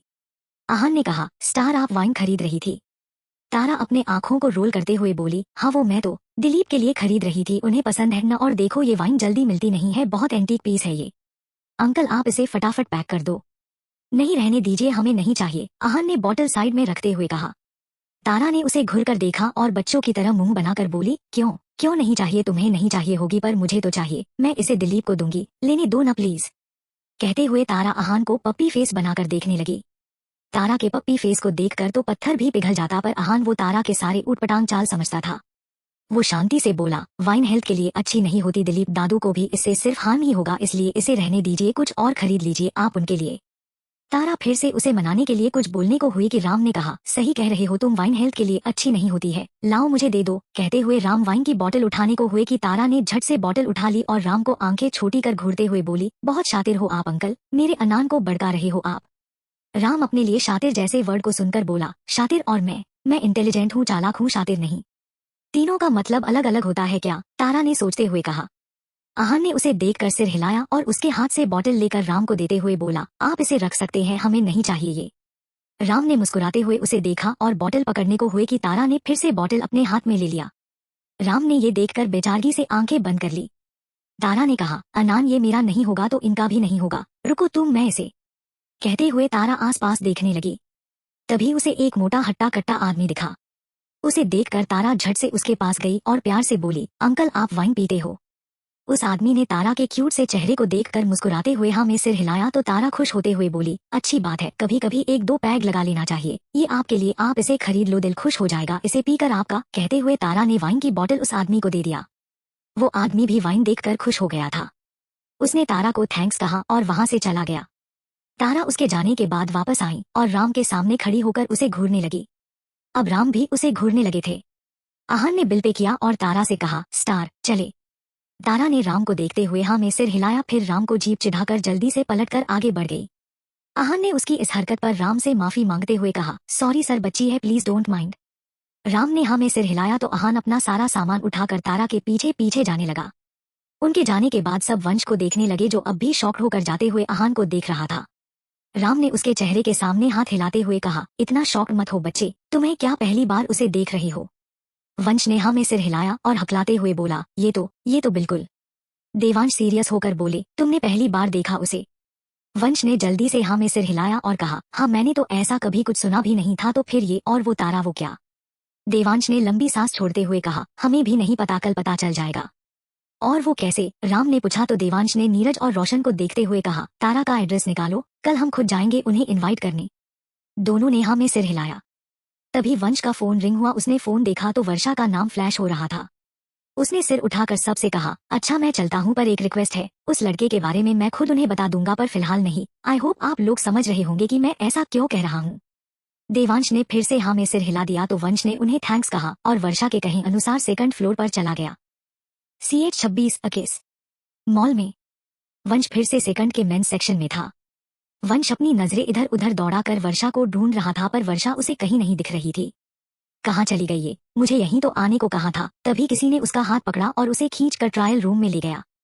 वंश ने सिर उठाकर देखा तो शॉक्ड होकर बोला, वर्षा तुम ये क्या कर रही हो? वर्षा ने ट्रायल रूम के डोर को लॉक किया तो वंश उसे देख अपना सलाइवा गटकने लगा। वर्षा पीछे पलटी और उसके पास जाती हुई बोली, वही कर रही हूँ जो तुम्हें करना चाहिए था, पर क्या करूँ, मेरे नसीब में तुम जैसा अनरोमांटिक आदमी ही लिखा हुआ है। वंश पीछे होते होते दीवार से लग गया था। उसकी पीठ पूरी तरह दीवार से चिपक गई थी। वहीं वर्षा उसके करीब और करीब आते जा रही थी। वर्षा उसके पास आई, उसे देखते हुए बोली, अब बताओ कैसी लग रही हूँ मैं? उसके कहने पर वंश का ध्यान उसके कपड़ों पर गया। वर्षा ने बहुत खूबसूरत व्हाइट और रेड कलर का मिक्स गाउन पहना था। उस गाउन को पहनने पर वर्षा और ज्यादा खूबसूरत दिख रही थी, मानो वो गाउन स्पेशली वर्षा के लिए ही बना हो, जिसे पहनकर वर्षा की खूबसूरती और निखर गई थी। वंश कुछ पल तो उसमें खो सा गया था। पूरे 2 साल के लंबे इंतजार के बाद आज वो वर्षा को देख रहा था। उसका दूध जैसा गौरा रंग, गोल सा चेहरा, छोटी सी नाक, फूले हुए गाल, नेचुरल पिंक लिप्स। वंश बिना पल के झपकाए उसे एकटक देख रहा था। वर्षा उसे देख मुस्कुराई, फिर उसके गालों को खींचते हुए बोली, जब इतनी खूबसूरत लग रही हूँ कि बिना पल के झपकाए मुझे देख रहे हो तो थोड़ी तारीफ भी कर दो। वंश धीरे से मुस्कुराया और सिर हिलाते हुए बोला, तुम बहुत खूबसूरत लग रही हो, पर यहाँ क्या कर रही हो? वर्षा अपना सिर पीटते हुए बोली, तुमसे मिलने आई हूँ और क्या, अब ये सब छोड़ो और जल्दी से मुझे एक किस दे दो। कहते हुए उसने आंखें बंद कर ली। वंश को इस वक्त वो बहुत क्यूट लग रही थी। वो उसके पूरे चेहरे को देखते हुए बोला, किस शादी के बाद? व्हाट? चिल्लाते हुए वर्षा ने झट से अपनी आंखें खोल ली। वंश ने जल्दी से उसके मुंह पर हाथ रखा और बोला, धीरे बोलो, चिल्ला क्यों रही हो? किसी ने सुन लिया तो क्या सोचेगा हमारे बारे में? वर्षा उसका हाथ झटकते हुए बोली, जिसे जो सोचना होगा सोचने दो, हमें क्या। तुम मुझे ये बताओ तुम किस जमाने में जी रही हो? अरे मैंने बस एक किस मांगी है, तुम तो ऐसे बोल रहे हो जैसे मैंने तुम्हें। वंश ने फिर से उसके मुंह पर हाथ रख दिया और रिक्वेस्ट करते हुए बोला, प्लीज धीरे बोलो वर्षा, तुम्हारी पूरी फैमिली भी यहाँ है और किस्सा और कुछ सब शादी के बाद, शादी से पहले कुछ नहीं। कहते हुए वंश ने वर्षा के मुंह से हाथ हटाया और जाने लगा, पर वर्षा कहाँ कम थी, उसने वंश का शर्ट पकड़ा और उसे खींचकर दीवार से लगा दिया। वंश कुछ समझ पाता उससे पहले वर्षा ने अपने नर्म होठ उसके होठों पर रख दिए और आंखें बंद कर उसे किस करने लगी। वंश तो उसके इस सडन एक्शन से हैरान रह गया था। वो जैसे अपनी जगह पर ही जम गया और पलके झपकाते हुए वर्षा को देखने लगा, जो आंखें बंद कर उसे किस करने में खोई हुई थी। 5 मिनट बाद वर्षा दूर हुई, पर दूर होने से पहले उसने वंश के होठों को बाइट कर लिया था, जिससे वंश के मुंह से आ निकल गई थी। वर्षा वंश के होठों को साफ करते हुए बोली, नेक्स्ट टाइम मैं किस मांगू तो शरीफ बॉयफ्रेंड की तरह मुझे किस कर देना, वरना। कहते हुए उसने वंश को आंखें दिखाई और आंखों ही आंखों से उसे धमकी दे डाली। वंश तो अब भी ब्लैंक था। उसने धीरे से हाँ में सिर हिलाया तो वर्षा ने कहा, मैं कल की पार्टी में यही गाउन पहनने वाली हूँ, तुम भी इससे मैचिंग पहना। वंश ने फिर से एक शरीफ लड़के की तरह हाँ में सिर हिला दिया। वर्षा उसके इसी भोलेपन पर तो लड़ू थी। वो अच्छे से जानती थी वंश निहत्थी शरीफ सीधा साधा लड़का है और इसी बात का फायदा अब वर्षा पूरी उम्र भर उठाने वाली थी। वर्षा ने उसके बाल ठीक किए, फिर उसे एक प्यारी सी स्माइल पास करके ट्रायल रूम से निकल गई। उसके जाते ही वंश ने अपने होठों पर हाथ रख लिया और मुस्कुराते हुए अपने बालों में हाथ फेरने लगा। कपाड़िया इंडस्ट्री। शाम होने लगी थी और सारे एम्प्लॉयज घर जाने के लिए ऑफिस से निकल रहे थे। मान ने भी अपना काम खत्म किया और अपने कैबिन से निकलकर लिफ्ट के पास जाकर खड़ा हो गया। उसके हाथ में फोन था और उसका पूरा ध्यान भी अपने फोन पर था। तभी उसके कानों में एक लड़की की आवाज आई, यार महक, तू बहुत सोचती है, ऐसा कुछ नहीं सोचेंगे सर तेरे बारे में। महक सुनकर मान ने सिर उठाकर अपने सामने देखा। उसके सामने 2 लड़कियां उसके तरफ पीठ किए खड़ी थी। वो दोनों भी लिफ्ट का वेट कर रही थी। दोनों एक दूसरे से बात करने में खोई हुई थी, इसलिए उनका ध्यान पीछे खड़े मान पर नहीं गया था। उनमें से एक लड़की ने जीन्स और टॉप के साथ पोनी टेल किया हुआ था, पर उसके साथ वाली लड़की ने पिस्ता रंग का अनारकली सूट पहना हुआ था। उसके बाल लंबे थे और वो एक साइड से गुत्थी हुई चोटी थी जो उसके कंधे से आगे के तरफ थी। कानों में मीडियम साइज की झुमके थे। मान की नजर उस सूट वाली लड़की पर टिक गई थी। वो उसे देखते ही समझ गया था कि वो वही महक है जो कुछ दिन पहले उसके पास हेल्प मांगने आई थी और उसके साथ एक रात बिताकर बदले में पैसे लेकर चली गई थी। उस दिन के बाद मान आज उसे देख रहा था। मान की नजर महक के कंधे पर की तिल पर टिक गई थी। उसके तिल को देखकर मान का गला सूखने लगा था।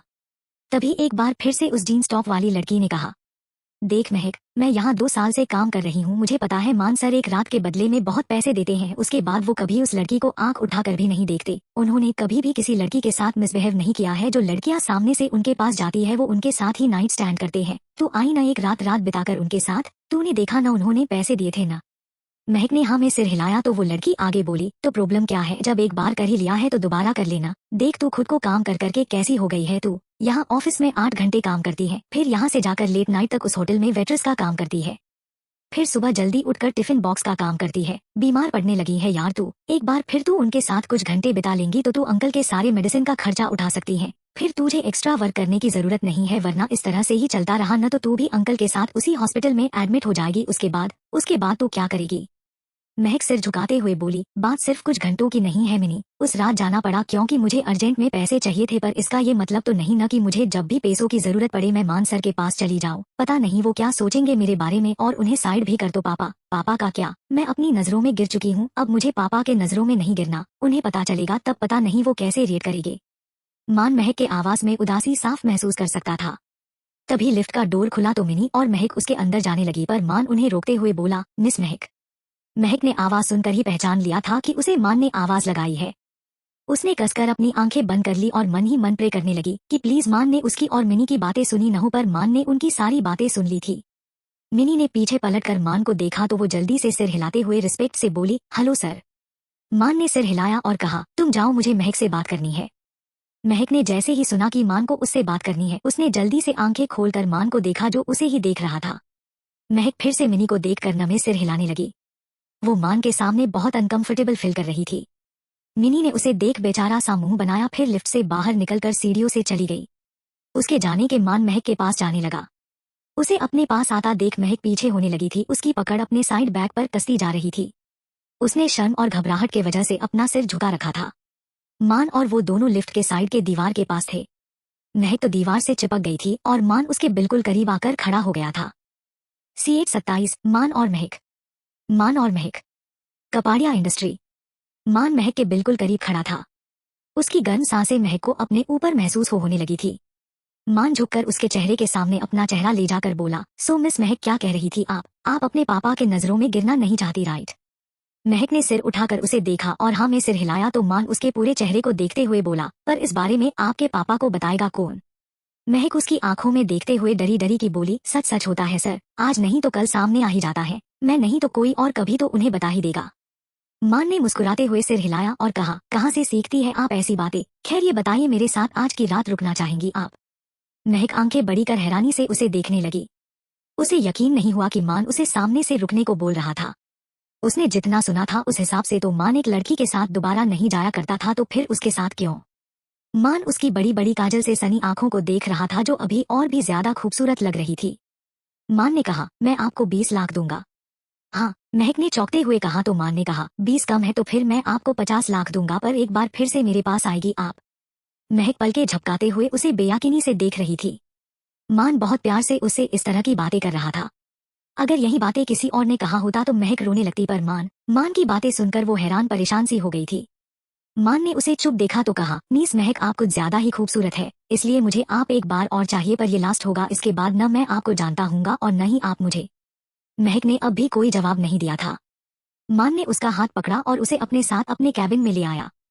उसने कैबिन में आकर महक को दीवार से लगाया और उसके ऊपर झुकते हुए बोला, मुझे रोकना मत। कहते हुए उसने अपने होठों को उसके नर्म होठों पर रख दिया और उसे किस करने लगा।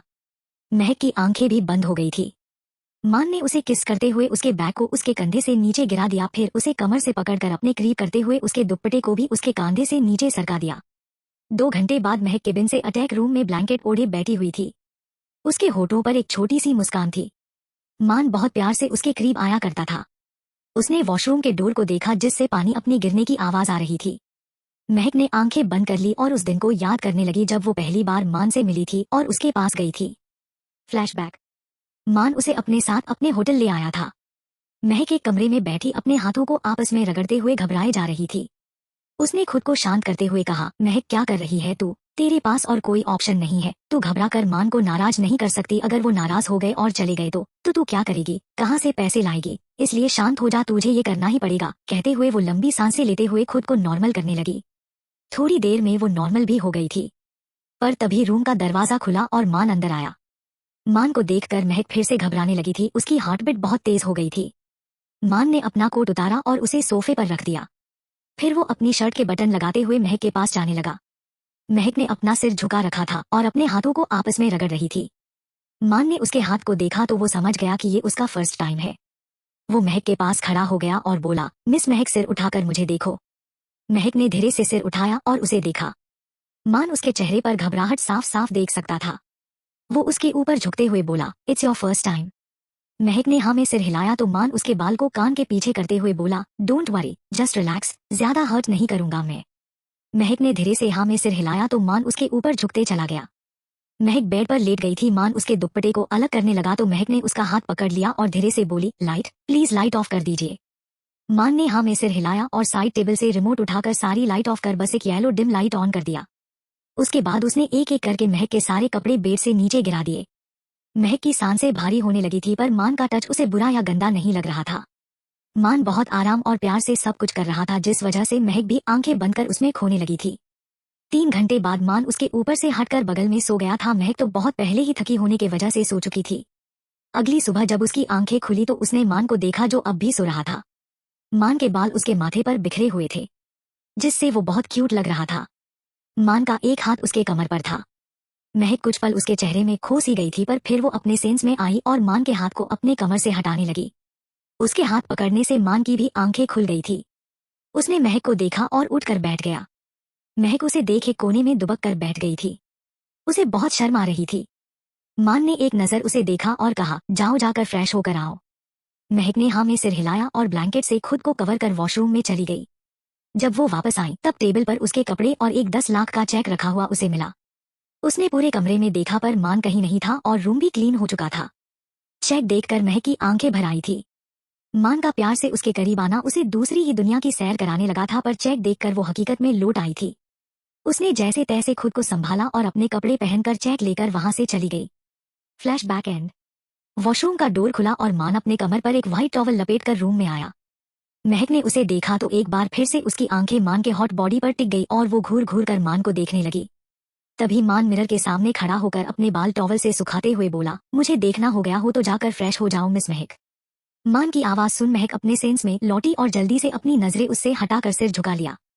उसके गाल लाल होने लगे थे। उसने कसकर अपनी आंखें मिची फिर ब्लैंकेट पकड़कर जल्दी से वॉशरूम में भाग गई। थोड़ी देर बाद वो बाथरूम पहनकर रूम में आई और मान को देखा जिसने शर्ट और पैंट पहन रखा था। वो अपने फोन में कुछ कर रहा था। महक ने फिर से टेबल पर देखा जहां उसके कपड़े रखे हुए थे। वो बिना कुछ कहे टेबल के पास आई और अपने कपड़े उठाकर वापस वॉशरूम में चली गई। इस बात से अनजान की मान उसे ही देख रहा था और उसे बाथरूम में देखकर उसकी हार्ट बीट बढ़ चुकी थी। मान ने अपना सिर झटका और सोफे पर बैठकर चेक बनाने लगा। महक रेडी होकर रूम में आई और सोफे के पीछे खड़ी हो गई। उसे मान के सामने जाने में बहुत शर्म आ रही थी। मान ने उसकी आहट सुन ली थी। उसने बिना पीछे पलटे अपने हाथ को पीछे किया जिसमें एक चेक था। महक ने चेक पकड़ लिया पर जैसे ही उसकी नजर चेक पर लिखे अमाउंट पर गई उसकी आंखें बड़ी हो गई और वो तेजी से मान के सामने आकर खड़ी होकर बोली, सर आपने CH28 बेशर्म तारा, कपाड़िया इंडस्ट्री। महक मान के सामने आकर बोली, सर आपसे मिस्टेक हो गई है, आपने 20 लाख के जगह 2 करोड़ कर दिए हैं।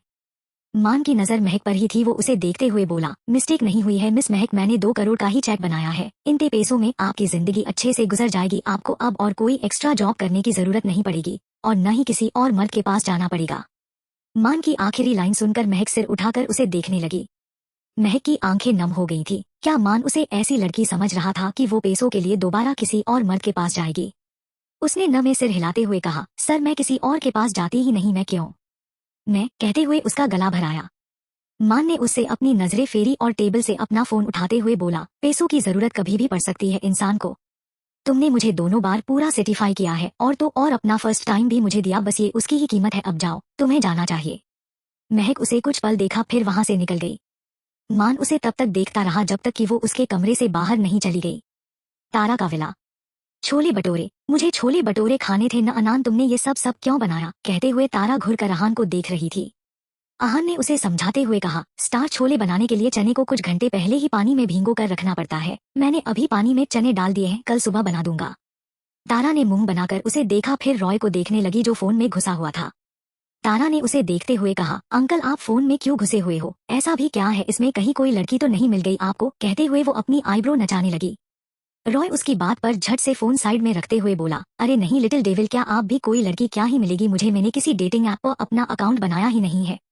कहते हुए उसने तारा को देखा जो शक भरी नजरों से उसे देख रही थी।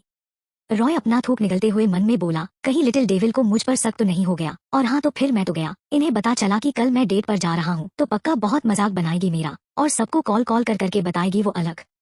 तारा ने उससे अपनी नजरें हटाई और अपना डिनर करने लगी। उसे कुछ न कहता देखकर रॉय ने जैन की सांस ली, पर तभी तारा ने खाते हुए पूछा, क्या नाम है उनका? दिव्या। रॉय के मुंह से अनायास ही निकल पड़ा। उसने सिर घुमाकर तारा को देखा तो तारा अपनी आंखें छोटी कर उसे घूरते हुए बोली, ओ तो मैं सही हूँ, आप कल किसी लड़की से मिलने जा रहे हो है न, और दिव्या उनका ही नाम है, पर आपने मेरे पूछने पर झूठ क्यों कहा? रॉय ने आहान को देखा जिसे इन सारी बातों से कोई मतलब नहीं था। वो अपने फोन में लगा तारा का कल के लिए शेड्यूल बना रहा था। रॉय जबरदस्ती का मुस्कुराते हुए बोला, आप भाई और दिलीप सर को बताएगी नहीं ना? प्लीज मत बताना उन्हें, वरना सब मुझे लवली के लिए बहुत ताना देंगे और बहुत मजाक उड़ाएंगे मेरा। तारा कुछ सोचते हुए बोली, ठीक है मैं नहीं बताऊंगा, पर कल मैं भी जाऊंगी आपके साथ। आप क्यों जाएगी? वहां जाकर आप क्या करेंगी? रॉय ने पूछा तो तारा ने कहा, बिकॉज आई वॉन्ट टू सी हर, मैं भी तो देखूं किनकी किस्मत खराब होने वाली है। रॉय उसकी बात पर आहान को देखते हुए बोला, आहान लिटिल डेविल कहाँ से सीखती है ये सब? कहाँ से सीखती है मतलब इसमें सीखना जैसा क्या है, मैं तो फैक्ट्स वाली बातें कहती हूँ, तारा खुद पर प्राउड करते हुए बोली। रॉय ने हाँ में सिर हिलाया और चुपचाप अपना डिनर करने लगा। वो भी जानता था तारा से जितना उसकी बस में नहीं था। डिनर करने के बाद रॉय अपने कमरे में सोने चला गया। आहान भी किचन और बर्तन साफ करके अपने रूम में आया कि वो तारा बेड पर सोई हुई दिखी। तारा गहरी नींद में सो रही थी। आहान ने उसे ठीक से ब्लैंकेट ओढ़ाया और जाकर सोफे पर लेट गया, पर उसकी आंखें तारा पर ही टिकी हुई थी। वो तारा को देखते हुए मन में बोला, चांद को दूर से देखा जाता है स्टार, उसे छूने और पाने के लिए औकात चाहिए होती है जो मेरी नहीं है। वो तारा को देखते हुए ही सो गया। अगली सुबह उसकी आंख खुली तो वो एक नजर तारा को देखकर वॉशरूम चला गया। उसके बाद वो फ्रेश होकर आया और जिम में चला गया। तारा भी तब तक उठ चुकी थी। वो भी फ्रेश होकर जिम में चली गई। आहान पुशअप कर रहा था, पर तारा अपनी एक्सरसाइज छोड़कर आहान को निहार रही थी। आहान को उसकी नजरें खुद पर महसूस हो रही थी, जिससे वो अनकंफर्टेबल भी फील कर रहा था। जब उससे तारा की नजरें बर्दाश्त नहीं हुई तब वो बोला, स्टार आप क्या कर रही है? अपनी एक्सरसाइज कीजिए ना। तारा अलथी पलथी किए बैठी थी। उसके दोनों हाथ उसके गाल पर थे। ट्राउजर और हाफ टी शर्ट पहने वो बहुत क्यूट लग रही थी। वो पलके झपकाते हुए बोली, अपनी एक्सरसाइज ही कर रही हूँ अनान। आहान ने उसे सवालिया नजरों से देखा और ठीक से बैठ गया। उसके रुक जाने पर तारा चीढ़ कर बोली, ओफो अनान रुक क्यों गए? आप यूं बैठे बैठे कौन सा एक्सरसाइज या योगा कर रही है? आहान ने पूछा तो तारा ने कहा, मैं आंखों वाला एक्सरसाइज कर रही हूँ तुम्हें देखकर। जस्ट लुक एट यू, तुम कितने हॉट लग रहे हो अनान। तारा की ऐसी बातें सुनकर आहान ने खुद को देखा। खुद को देखते ही वो जल्दी से खड़ा हो गया और जाने को पलट गया, पर उसके जाने से पहले तारा ने उसे पकड़ लिया। आहान को याद ही नहीं था कि उसने अपनी शेडो को भी निकाल दिया था और उसकी अपर बॉडी इस वक्त नेक्ड थी, जिससे उसके एब्स और उसकी एट्रैक्टिव हॉट बॉडी तारा के सामने थी। और तारा तो उसके मामले में थी ही बेशर्म, पर इतनी होगी ये आहान ने भी नहीं सोचा था। CH 29 morning romance. तारा का विला। तारा आहान का हाथ पकड़े खड़ी थी। आहान शर्म के वजह से उसकी तरफ पीठ किए खड़ा था। तारा उसके सामने आती हुई बोली, अनान तुम इतने शर्माते क्यों हो? आई एम योर वाइफ, मुझसे क्या शर्म? आहान घूमते हुए बोला, स्टार आप कुछ ज्यादा ही बेशर्म होती जा रही हैं। ऐसे किसी लड़के को देखना अच्छी बात नहीं होती है। अरे तो मैं किसी लड़के को थोड़ी न देख रही हूँ, मैं तो अपने अनान को देख रही हूँ ना। तुम्हें देखने का हक है मुझे। अब मुझे अपना हैंडसम चेहरा दिखाओ, दिखाओ ना। आहान गोल गोल घूमने लगा था और तारा भी उसके साथ गोल गोल घूमने लगी थी। तारा जिद करते हुए बोली, अनान प्रॉब्लम क्या है? मुझे देखो तो तुम। आहान मन में बोला, क्या करूं मैं इनका? ये समझती क्यों नहीं है? इनकी नजरें मैं खुद पर बर्दाश्त नहीं कर पाता हूँ। तभी वहां रॉय दरवाजा खोलते हुए सीधा अंदर घुसे चले आया। उसने आहान और तारा को इतने करीब देखा तो वो जल्दी से पलटते हुए बोला, सॉरी सॉरी, मुझे पता नहीं था कि तुम दोनों भी सुबह सुबह मॉर्निंग रोमांस करने लगे हो। तारा ने उसकी बात सुनी तो कहा, नहीं अंकल, रोमांस नहीं कर रहे हैं, मतलब मैं रोमांस करना चाह रही हूँ, पर ये अनान पता नहीं क्यों ये इतना शर्माता है। रॉय ने तारा की बात सुन पीछे पलटकर उन्हें देखा तो आहान उसे आंखों से इशारा करते हुए बोला, प्लीज बचा लीजिए मुझे स्टार से प्लीज। रॉय भी जानता था कि आहान शाय नेचर का बंदा है। उसने मुस्कुराते हुए सिर हिलाया और तारा से बोला, लिटिल डेविल, आप कल मॉर्निंग रोमांस कर लेना। फिलहाल मुझे हेल्प चाहिए थी आपकी। मुझे समझ नहीं आ रहा है कि मैं क्या पहनूं। आज मेरी फर्स्ट डेट है, मैं कोई भी कमी नहीं छोड़ना चाहता। आज तो मैं ऐसा तैयार होऊंगा कि मुझे देखने वाली सारी लड़की मुझ पर फ्लैट हो जाएगी। तारा ने अहान का हाथ छोड़ दिया। वो सोचते हुए बोली, सारी लड़कियों को फ्लैट करना है तो क्यों न आप इमरान हाशमी बन जाओ। लड़कियां तो आपको देखते ही पागल हो जाएगी। उनके साथ अंटियां भी नहा धो कर आपके पीछे लग जाएगी। अहान ने दोनों को बिजी देखा तो वो धीरे से अपनी शर्ट उठाकर उसे पहनने लगा। रॉय ने कहा, सही कह रही है आप, इमरान हाशमी को भला कौन सी लड़की रिजेक्ट कर सकती हैं। मैं तो अब इमरान हाशमी ही बनकर जाऊंगा।